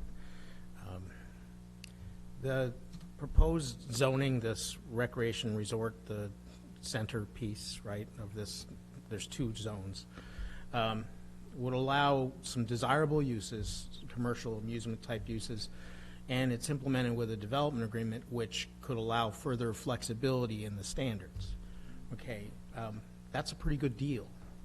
And what that means is that it's a pretty good deal that the city can offer to its partner developers. Okay, so we create this zone, it's got these great uses in it, it has the ability to be flexible, and we can offer this land to a partner developer. But we, the city, as a successor developer of the entire villages, need to pay for that good deal. So we want to bear the cost, not put that cost on our partners.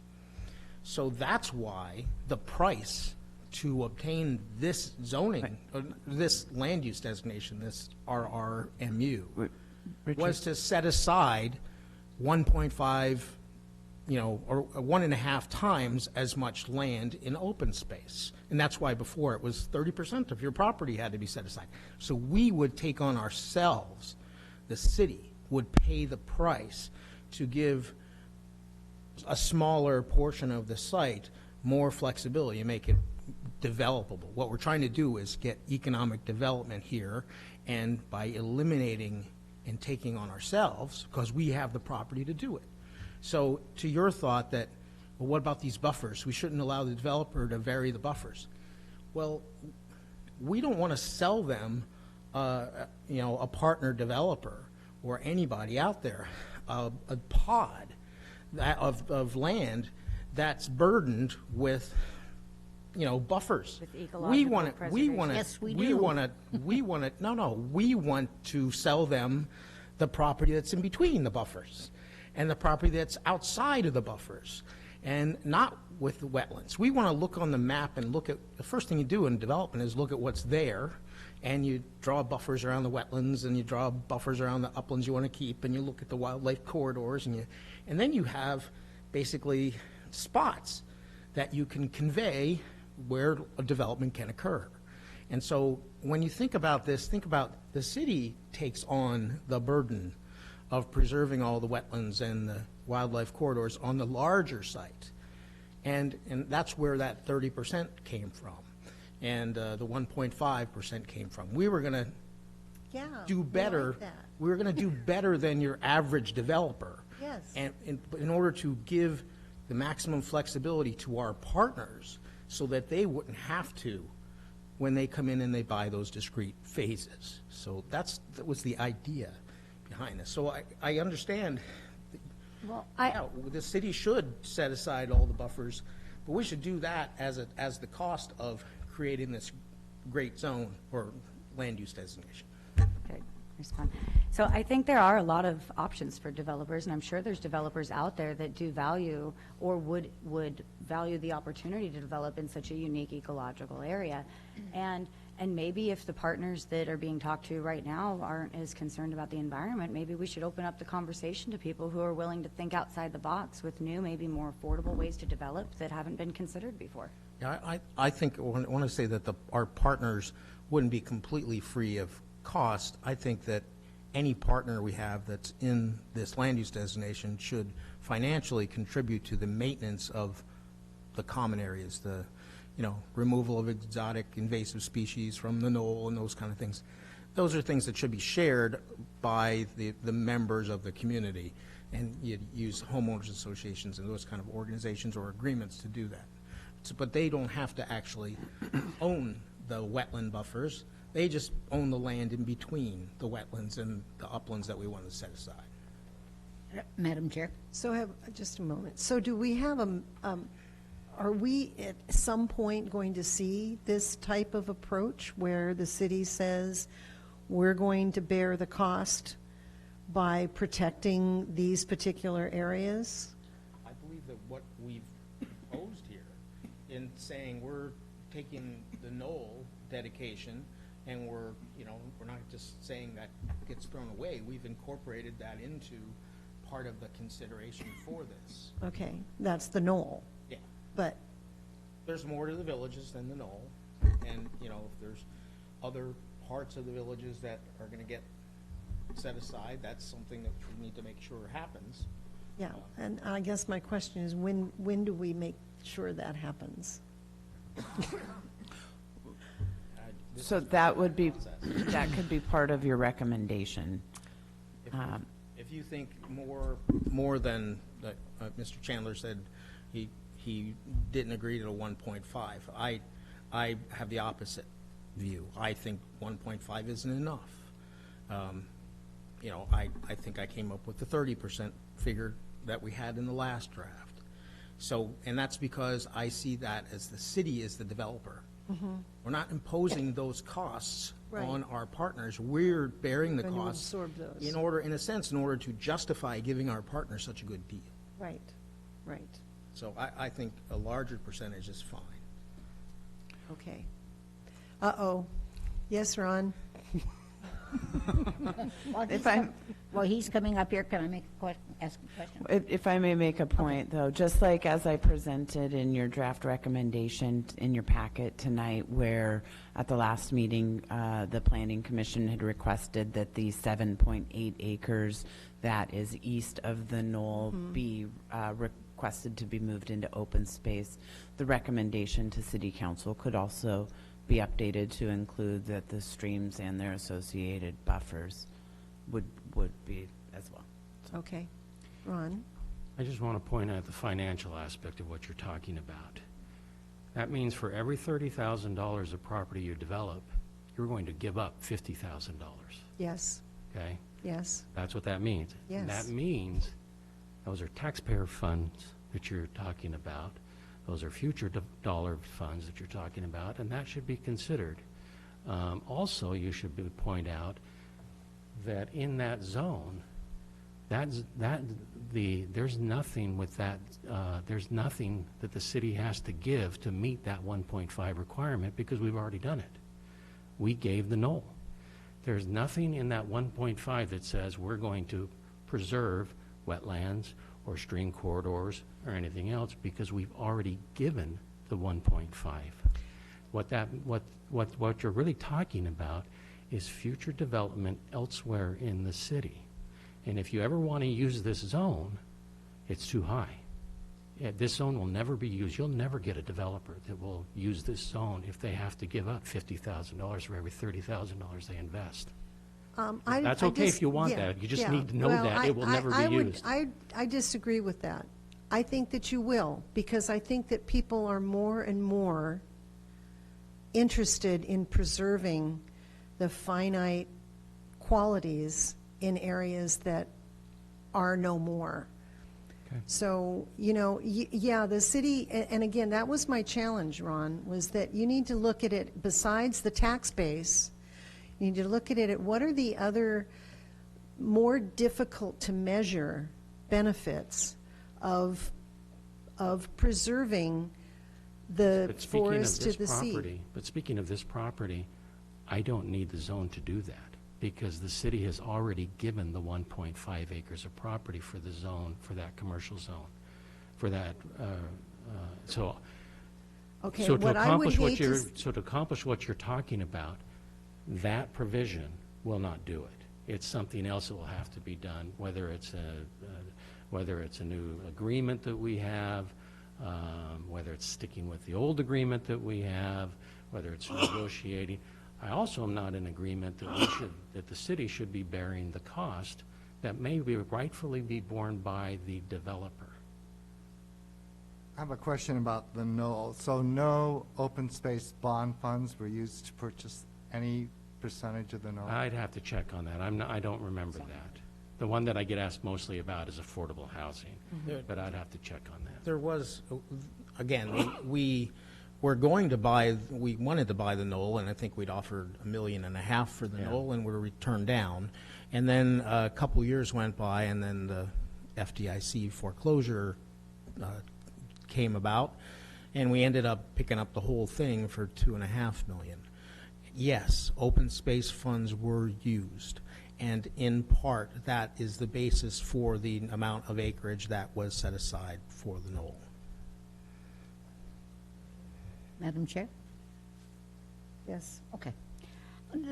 There's several things that I have a concern with. One of the concerns is what I think Mr. Chandler is saying, and that's one of the questions I have. The design review, would the design review allow us to change that buffer?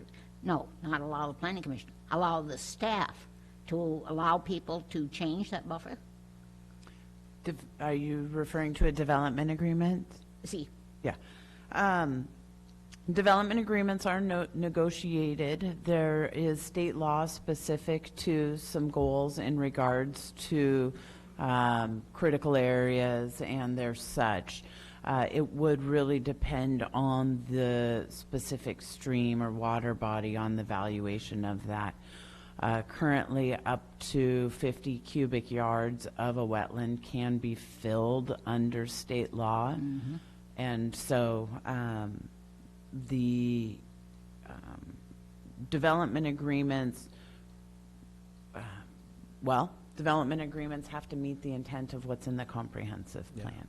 And so if the language in the comprehensive plan, even if it stayed as it is right now, without the hard scientific, whether it needs to be a 50-foot, 75-foot, or 200-foot buffer, depending on the creek or water body or critical area we're talking about, and a development agreement would need to meet this language as it's proposed right now. See, that's the concern I have, is the idea, and I'm not sure that Mr. Chandler meant it to be this way, but this idea that I took a piece of land over someplace, in this case the knoll, and preserved it, means that I don't have to preserve any buffers or any other environmental issues because I've mitigated that.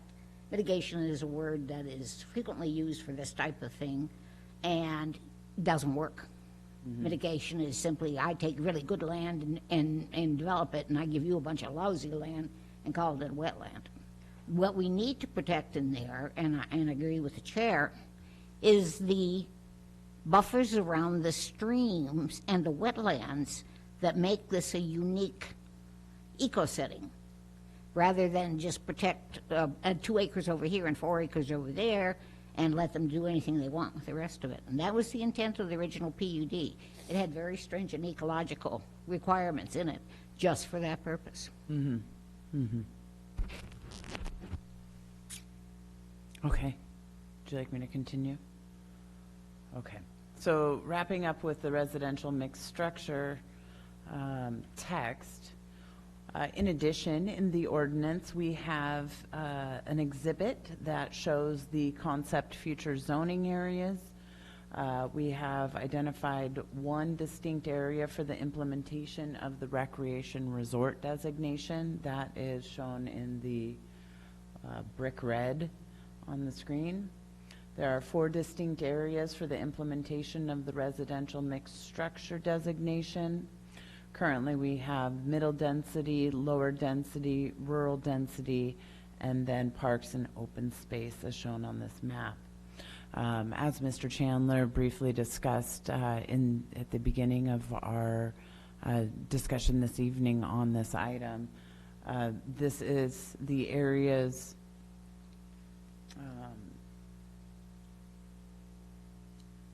I hear the piano from the library downstairs. The areas in this area are not currently designated or zoned open space. They are R175. And the City Council has been in discussion about making sure that as we phase things, we're not bringing too much land to the market to flood it to reduce the values of our existing housing stock and or existing available land. So the designations here, the middle density, lower density, am I reading this Rural, right? yeah, middle, lower, rural, and parks. Middle, lower, and rural, they somehow have numbers attached to them somewhere in the zoning? Right now, we would, if we were to apply our existing zoning standards, we would look at the rural density housing having to meet our R110, which is a minimum 10,000 square foot lot. Lower density is the 7.5, and then middle is the 5,000 acre. Or I'm sorry, 5,000 square foot. That would be a great lot. I want that one. Okay. So, or the implementation, if this is adopted into our comprehensive plan, the language does allow the utilization of a development agreement as well. The reasoning with the prior staff in the department and consultants worked hard on coming up with this concept here, specifically trying to reduce the impact or spread of the growth as I think many, if not all of your commissioners are aware that the full area in this image is permitted through the master plan for development with strict ecological standard preservations for the areas that need it the most. So this is reducing the footprint at this point in time, and our future volunteers and future leadership 20, 30 years down the road we'll likely be looking at that holding area at that time.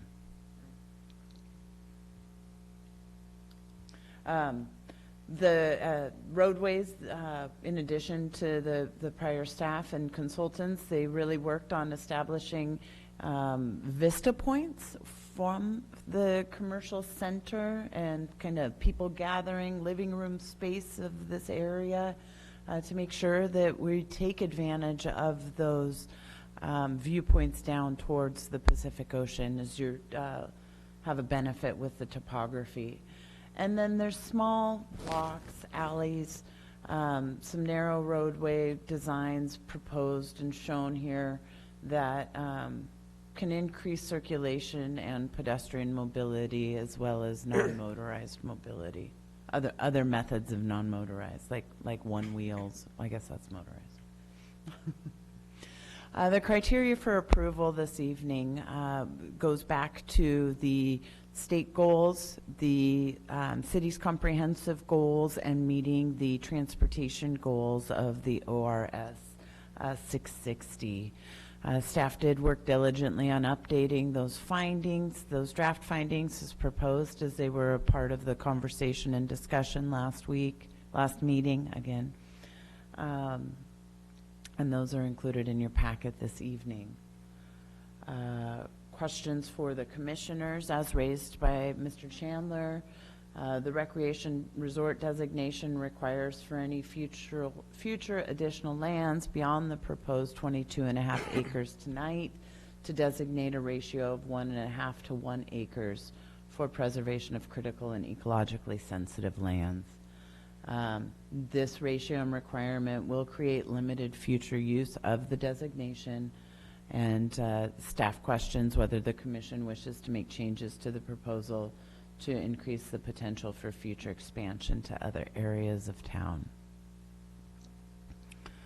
Recognizing that this land use designation is unique with the preservation aspects to it outside of the other I'd say 15 designations, land use designations we have identified in our comprehensive plan.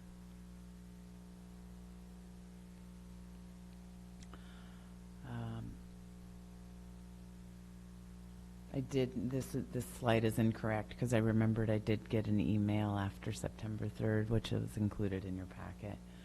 And I would ask that if there's any additional testimony from those members of the public here tonight. Otherwise, I'm available for questions, additional questions. Questions? Yeah, I'll ask a question. I'm still not clear on the design review. No matter what we write here, I'm sorry. This isn't the design. No, but there's a design review element to this whole thing. And the concern that I have is that anything that we set down, can it be overturned in the design review without going in front of the public again, ever? If I can clarify, I believe you're referring to development agreements. Okay, I'm sorry, development applications. There is no design review aspects to this proposal. Yeah, couple. Development agreements were in front of the Planning Commission in August. That proposal is going in front of the City Council for their consideration on September 23rd. Development agreements as written under the existing ordinance require compliance with the zoning standards as well as the comprehensive plan. So while there would be a lot, potentially areas that could deviate if it's in the comprehensive plan, which is the ordinance proposed tonight, those are strict, hard, fast.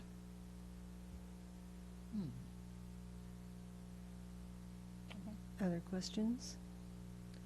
So, in the packet,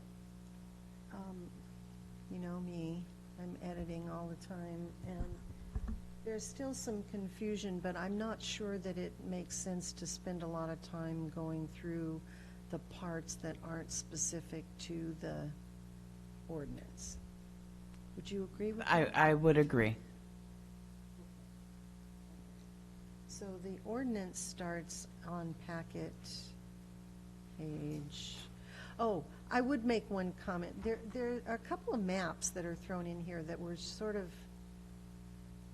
oddly placed. Packet page 42 and 43 show, and 44 show planned walking investments, multimodal street function classifications. Transportation. Those were associated with your staff report for surf tides. Oh, they're, okay, because they're in the middle of the land use and, oh, okay, never mind, I see them. All right, so the land use amendment starts on what page? Says Let me analysis, go to draft my, findings. the packet, page 45, 45 is where it starts. for CPA 2019-02. Right, but that's not the actual ordinance. That's what I was asking. Do you Oh. want edits for those pages, or do you just want to go to the actual ordinance itself? I would rather we go to the ordinance. Let me find that. Ordinance starts on 57. packet page 57. Okay. So on packet page 59, 57. there.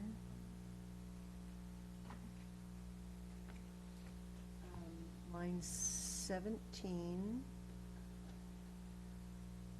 I don't think that sentence is a complete sentence.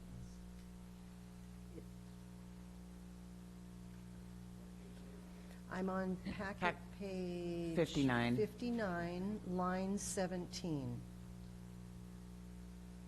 It almost starts like it would be a paragraph after a whereas or something, but I think if it starts with this isn't. is, it would also be a complete sentence. This is a land use yeah, designation. yeah, but where- it just starts a land use designation where wetlands. Okay, I think, So I come, just in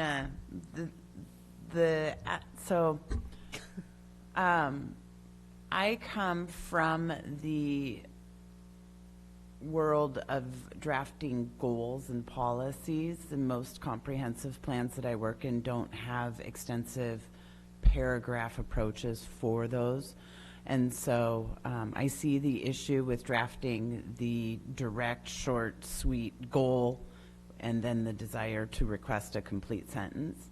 And so I added a land use designation to try to add some distinction for that, but I'm happy to add Well, I think more Marcy's of a conversation than a goal. It's just this is it's- a land use designation. It's actually, there are two remember when you started this, you only had one land use designation. True. It was only recently that there two were created.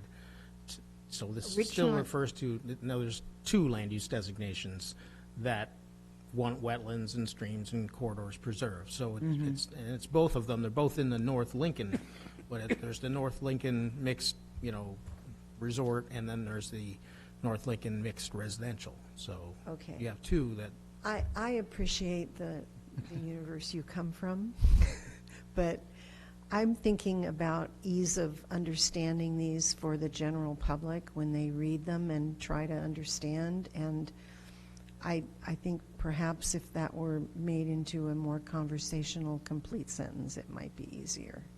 Okay, so add this. And is that sentence referring to both of the land use designations? No, yes. it's duplicated in each one. Okay. okay, yeah. What you have in the paragraph above is a complete sentence. This, you and I talked about this a little bit earlier.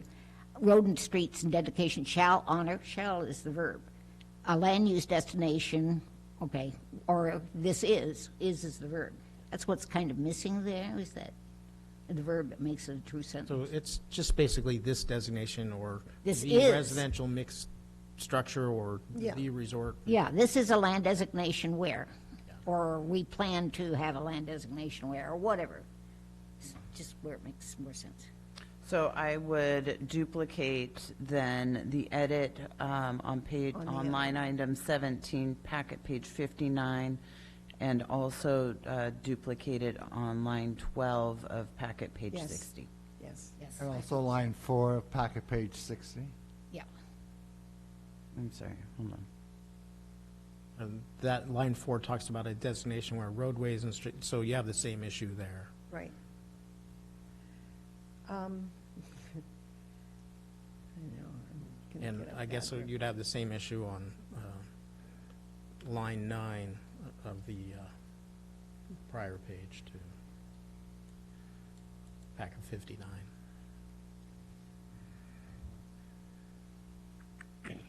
Well, actually, that one makes sense to me. That one actually makes sense. That's- This work is beyond that. Because it has shall honor, I mean, it's the thing. Okay, Okay, I'm so sorry. not nine on page 59, but line 4 on page 60 Yep, yep, as well. Okay, so I've got those 3 items. okay. Agreements that comply, line 26 on 59, you've got a subject-verb agreement issue too. It should, the last word should be that comply. Negotiated development agreements that comply. Oh, yeah. And then, line 35 on that page, I still would like to see a higher number than 20%. I just, I've heard the city council talk about it. I heard during the elections, everybody running for council talked about it. This commitment to affordable housing, if we don't have an aggressive commitment to it, then all of that's just lip service. So could we split the difference and make it 25%? I would talk to your commissioners. I would support that. That would be okay with me. Well, I wonder about both suggestions that were changed, and in the wording, the 80% to 125% of the median family income for Lincoln City, to me, that doesn't really put a number on it for a lot of people. Even, looking at it, I'm a pretty good numbers person, and there's nothing tangible about that, really. So what that really means is the median income is $38,000 in Lincoln City. The median renter income is about $29,000, which is about $9,000 less than that. And I think renters that are maybe wanting to transition into home ownership or continue renting is what we're really talking about with affordable housing. So that 80% to 125% of the actual median, the $38,000, is $30,400 to $47,500 is the actual money that we're talking about. Well, and it was actually decreased from 30 to 20, and then this amount has increased the range up to that 47,500, which at 30% of a disposable income makes a range of rent from $760 to $1,188. Where if you look at this same percentage in the median renter income, if we considered renter income instead of just the average, that would be between $594 a month and $928 a month for affordable housing rent, which I think sounds far more reasonable for the people I know and the money that they make and people I have coming in every day looking for a place to live in town. So, So do you have a suggestion? well, yeah, I mean, we talked about the 30% being in each zone, and there wasn't anything to reflect that in the changing of the wording of the ordinance. We didn't really discuss it too much, but it seemed like there was a certain amount of consensus to that. But also, looking at a median versus an average is really difficult for me. I have a hard time with that because a median doesn't necessarily mean that more than one person makes that amount of money. An average in Lincoln City is $21,194, which would be a rent of $529 a month at 30% of their income. So I think we really have to consider that. That is 55% of the median income of $38,000. So if we're making housing for 80% to 125% and the average is actually 55% of that, I don't think we're really providing more housing for anyone who really needs it. I think there's some missing words there. I think what that should say is to be affordable and accessible to residents making less than 80 to 125% of the family median income. Allison, do you want to weigh in on this?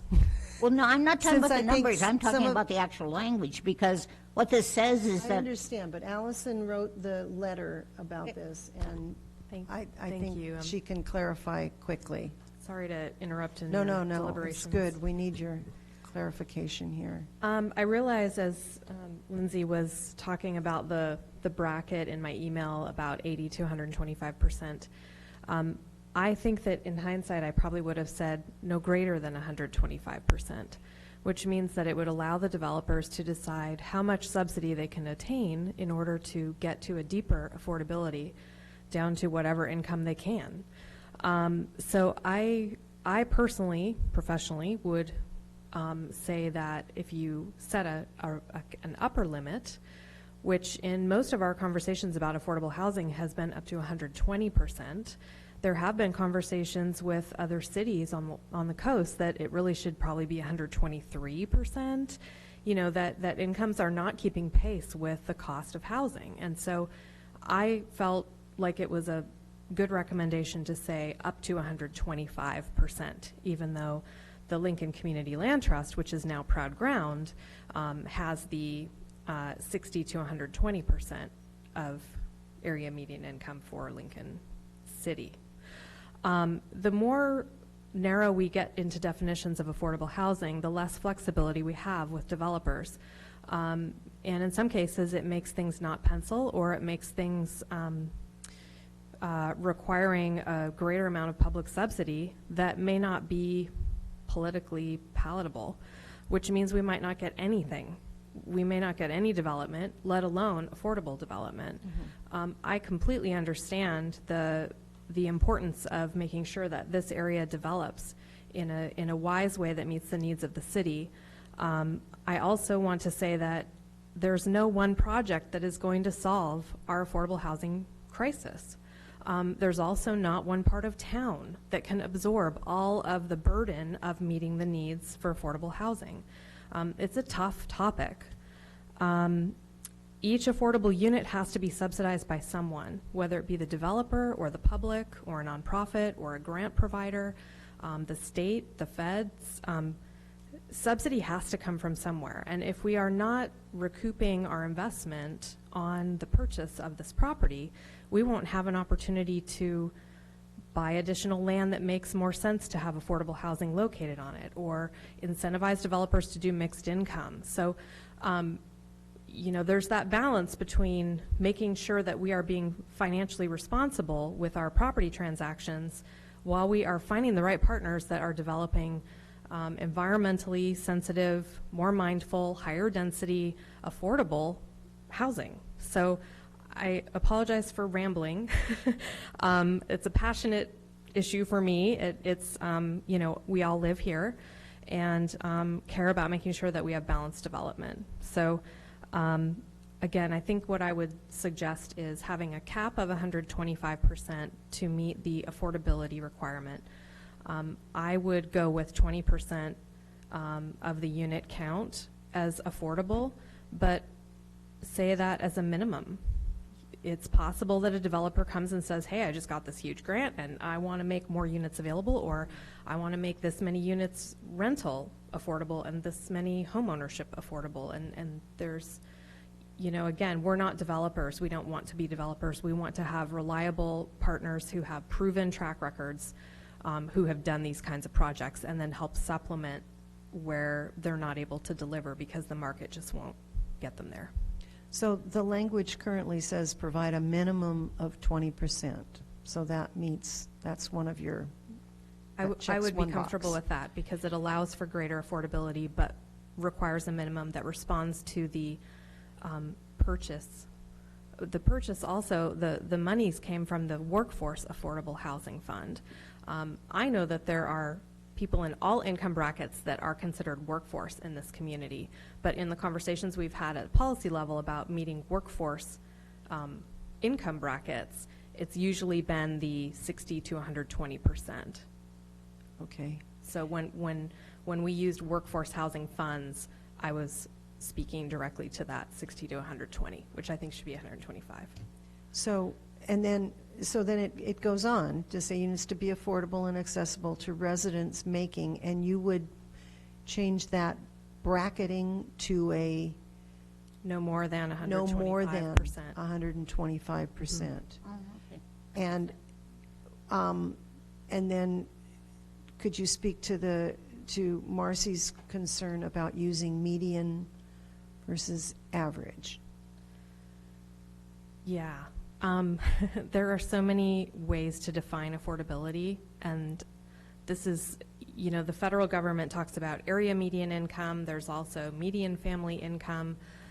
I think median family income is safest, and it would be for Lincoln City, because we know that Lincoln City's economy is different from the rest of Lincoln County. And so it's harder to meet affordability in Lincoln City than it is in other parts of the county. And it does say for Lincoln City. It doesn't specify county. So a median, you would say, is the safest way to assess what's affordable. So that would be lining up literally every single individual's income and picking the number directly in the middle. That's And because that's that's the most how. accurate way to represent That's what because people. Yes, I agree with what you're saying. That is the way that funding from the state and federal government calibrate how much they invest and how much the rental prices are set at. So that in turn impacts how the developer can make his project pencil. Uh-huh. Well, I understand that, but I also understand developers are concerned about profit. They're not concerned about affordable housing. If they were, we'd have a whole lot more. So I think it's our job to be concerned about that, and they will make their profit. I don't think they have an issue doing that. So looking at the numbers of, if we took even just the median income, what I struggle with is that we could end up with 20% of the housing, and it's designated as this affordable housing that people have promised. And it's really not going to be more than 20% of the housing that is, you know, nothing's going to be cheaper than $1,000 a month, $1,100, $1,200 a month, because that's the adjustments that are being made here, is to offer less of it at a slightly higher for the minimum. And so I can't hardly imagine a developer moving forward with anything different. They're going to make as much profit as they can, and I would like to see something protected that provides some kind of housing, even if it's fourplexes, where someone can rent a room and share a kitchen for $600 a month. That's affordable housing.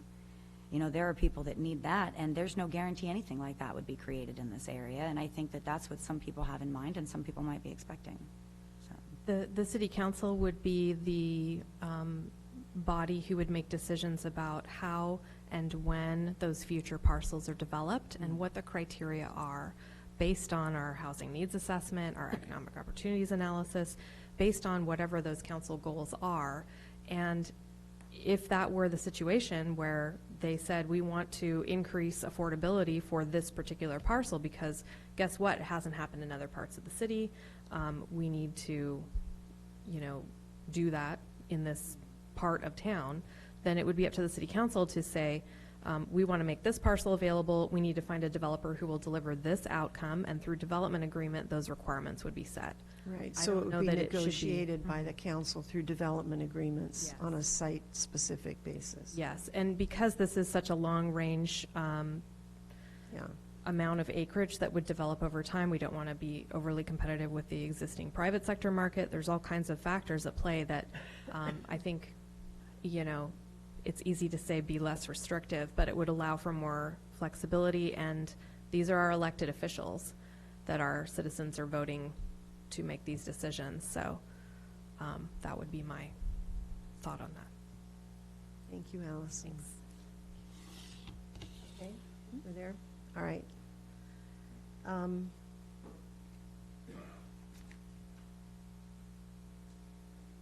Okay, the map still shows that 7-acre parcel as developed.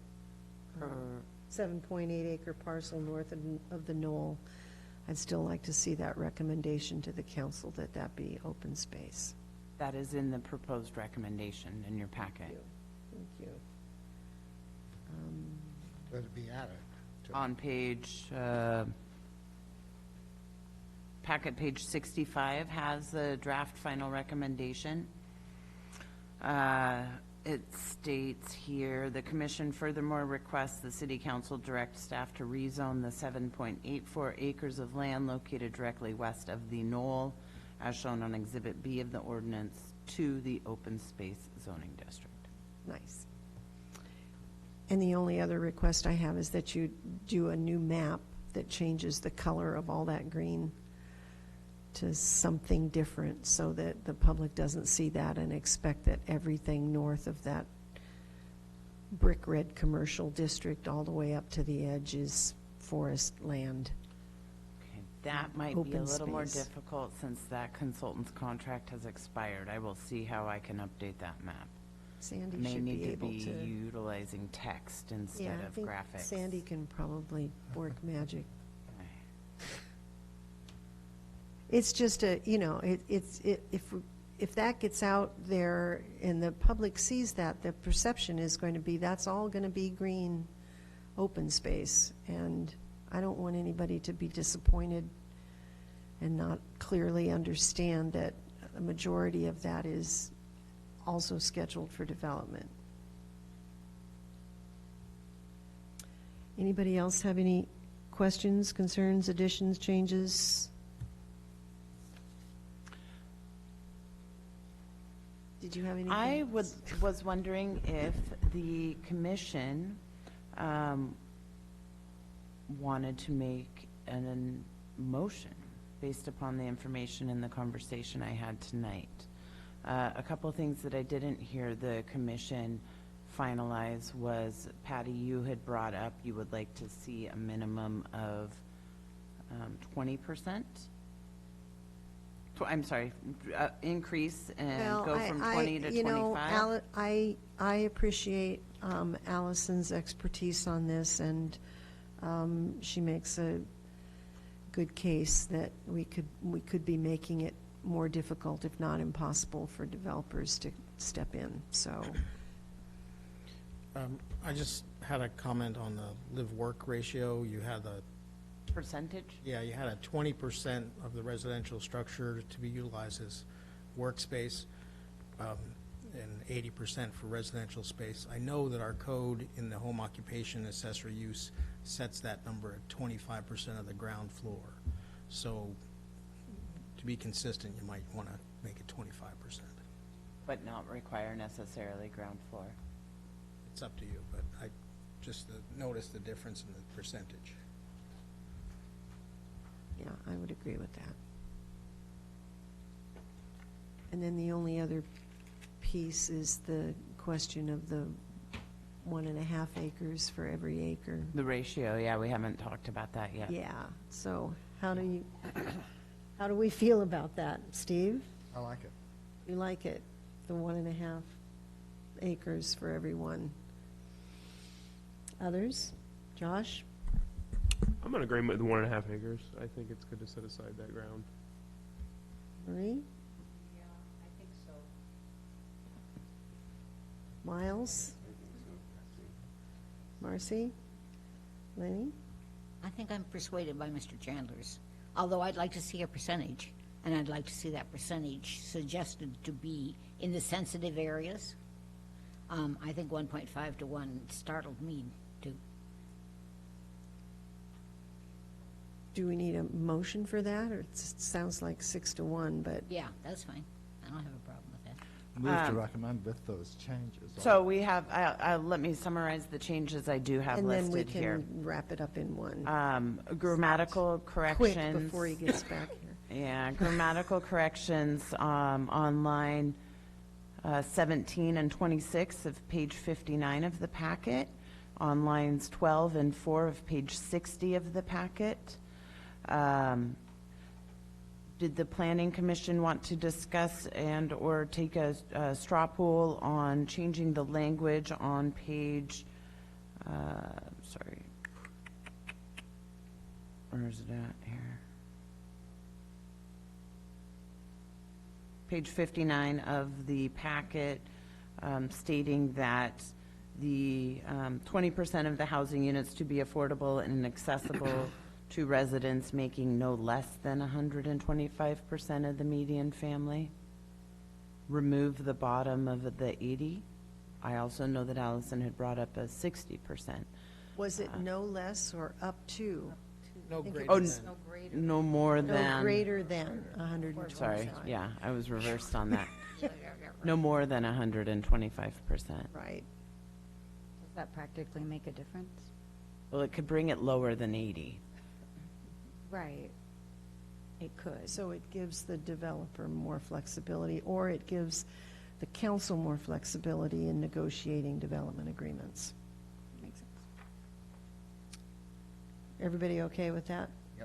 Okay, Okay. so I'm going to remove that. I'm striking the minimum 25%. And then I had a request to update the graphic to show holding area for future residential, where the areas are not zoned open space currently, and not the Yeah, 7.8 acres that you're requesting to go to I know open that space. the consultant talked about it at one of his presentations, that he identified specific areas that were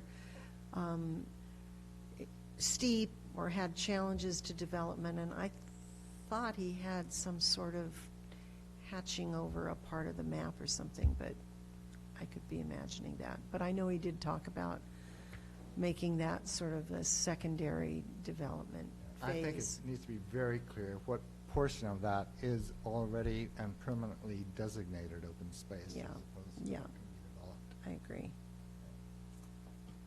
Okay, I don't have any other changes. There was one comment on page 60 of our packet at line 8. I think somebody who commented said that we should not designate North Clancy Road as but designate that general thing. Correct. North Clancy Road is going to be really difficult to use if we ever manage Yes. to get that done. I made that change on line 13 of page 59, but forgot to, Oh. that it duplicated, so I will Okay. copy that. Okay, good Okay. catch, Lenny. Thank you. Okay.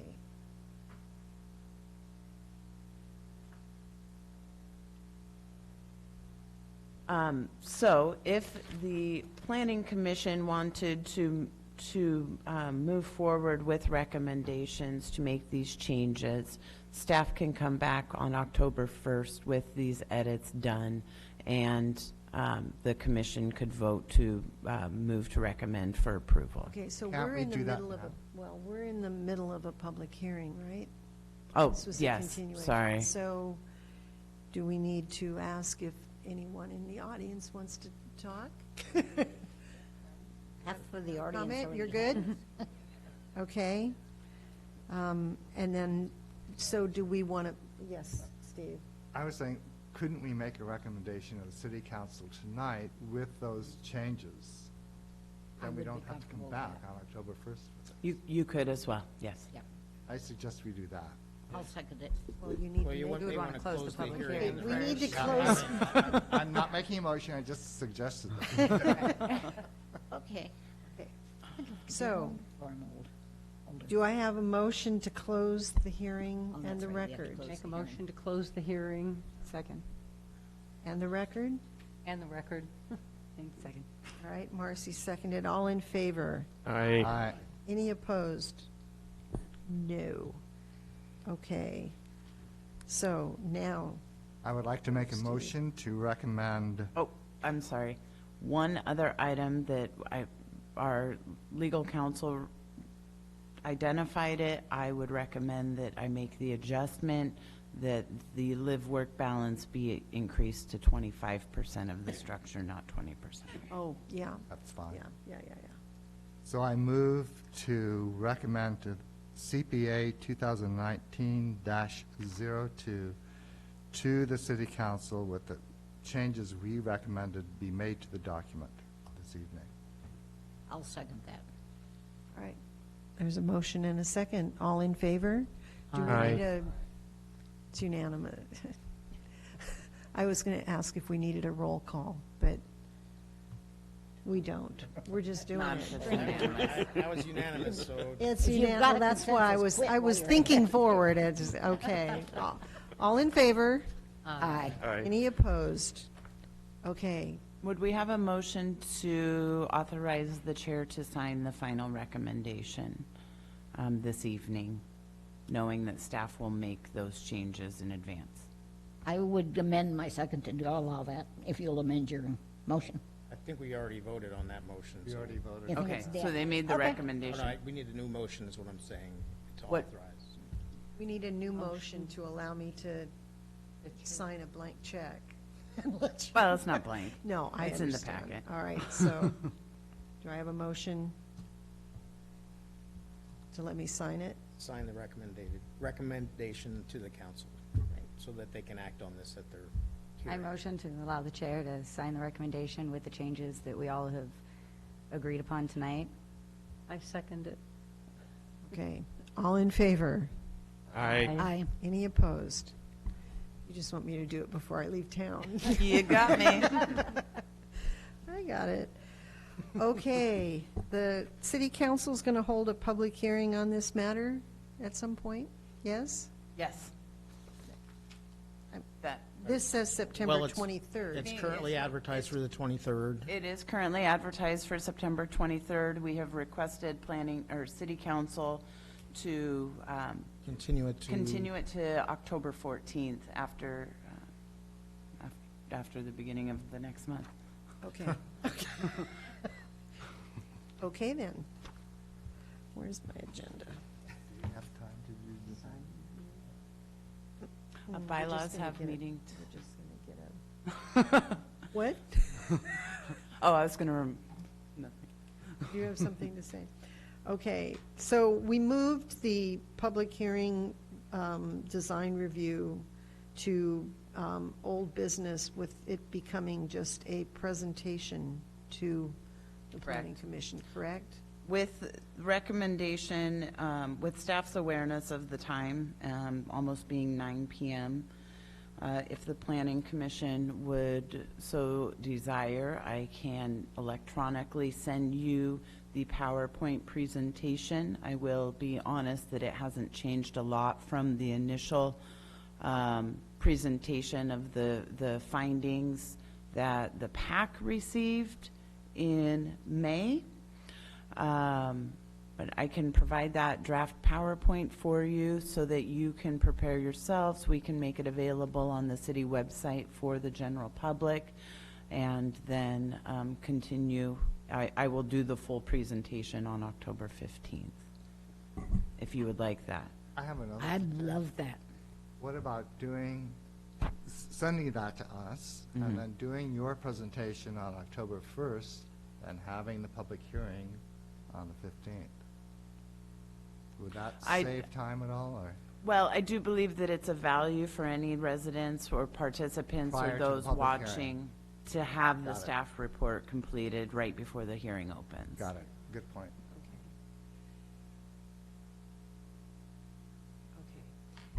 I have a question for you. I just wanted to remind you, we still have that Yes, we do. recommendation. I to have it. approve. I have it. It's right here. Since I'm not going to be around on October 1st, I won't be here for the work session. But if Lindsay sends the PowerPoint presentation and I have any comments, concerns, things that I'd like to be discussed at that workshop, who would I send those to?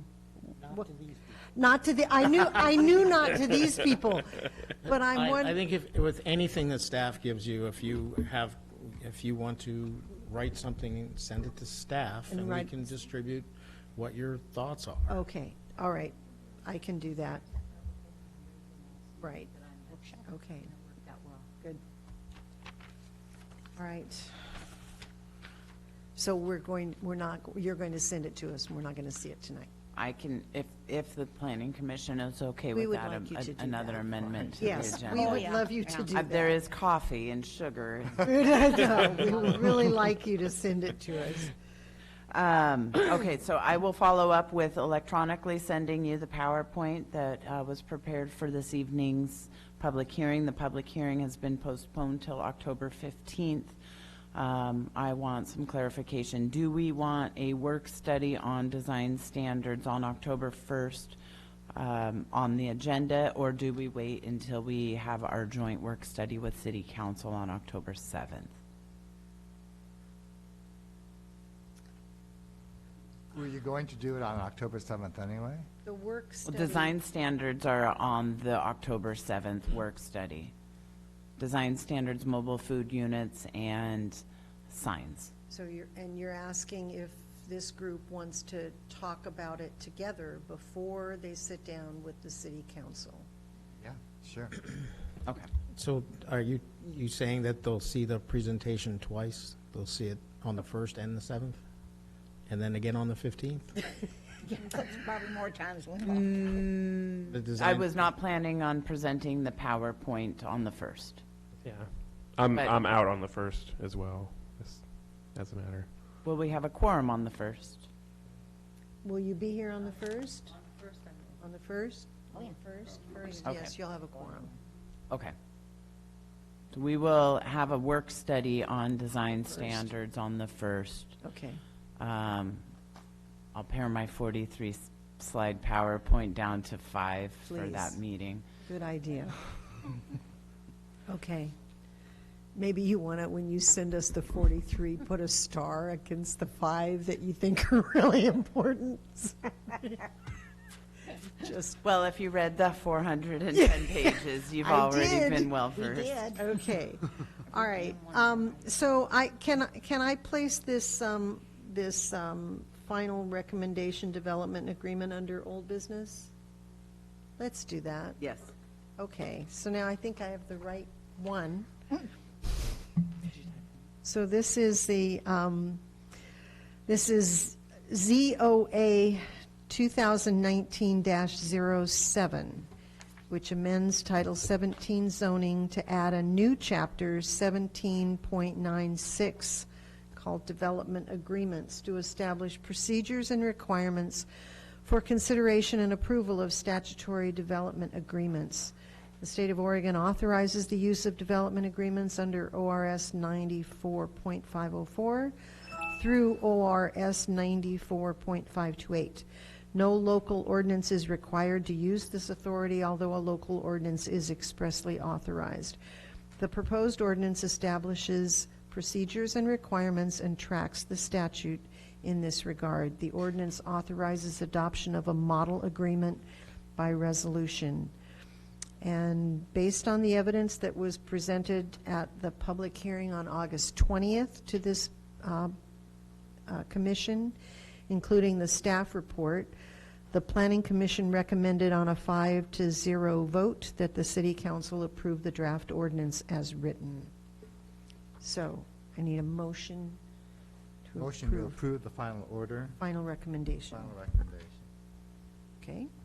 Do I have a second? What page are we on? Second. Just out of curiosity.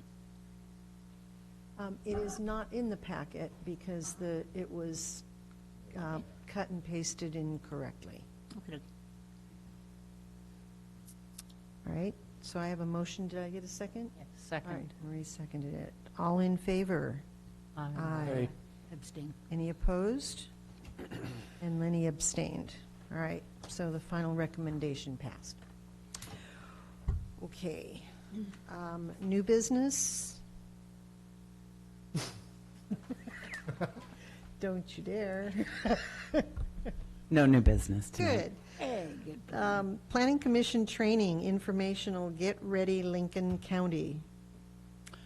Yes, there's an informational flyer we received. There is an event, I believe, for this Saturday down in Newport for the Get Ready efforts.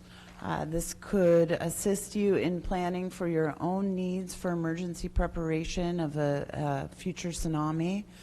And wanted to let the commissioners know of this training and its availability. It is free and open to the public. I believe there are some gift bags for the first couple hundred participants. I've been to it before. It's a great event. I've been to it Recommend before too, and we It's in- normally alternate between Lincoln City and Newport. And So where this year- is it in Newport? I need to pull Do the we know? packet going. up. Armory. It's The at Armory. They're all- The Armory. Okay, thank you. But Any- it's excellent to go to. Any other reports and comments? I would like to thank Commissioner Brainerd for returning the book. I hope he enjoyed it. We have passed it on to Commissioner McFarland now, so that has moved along. And Marie, do you just want to note the Solve Oh, event this weekend? yes. On the 21st is the Solve Beach cleanup, And we are, one of the positions is at Rhodes End. We are going to be having several places throughout the city that are going to be participating. But there's a push to bring bags, like dog food bags or something to put things in rather than using plastic bags. Oh, good. They're trying to get away from them. Yes. Mini Pet Mart. Yes. Great. Dog food Thank bar. you. Yeah. And they're bigger ones, not the little itty bitty Right, ones. right. But those will be, we're asking people to bring their own bag, BYOB, in order to fill those bags, and then they will be put actually into a bigger plastic bag for collection. But we're trying to reduce the number of bags that are, plastic bags that are being used. That's great, reusing. I would like to note, I'd like to thank both Commissioner Brainerd and Commissioner Baker for their availability. They will be spending 12 hours with me, 8 in a car, next Wednesday, heading to Bend for the Planning Commissioners training. So thanks again. I look forward to that. Excellent, excellent. Okay, future agenda items and next meetings, I think we've covered that, right? I do believe we covered that, yes. All right, everybody's packing up, ready to go. The meeting's adjourned. Thank you.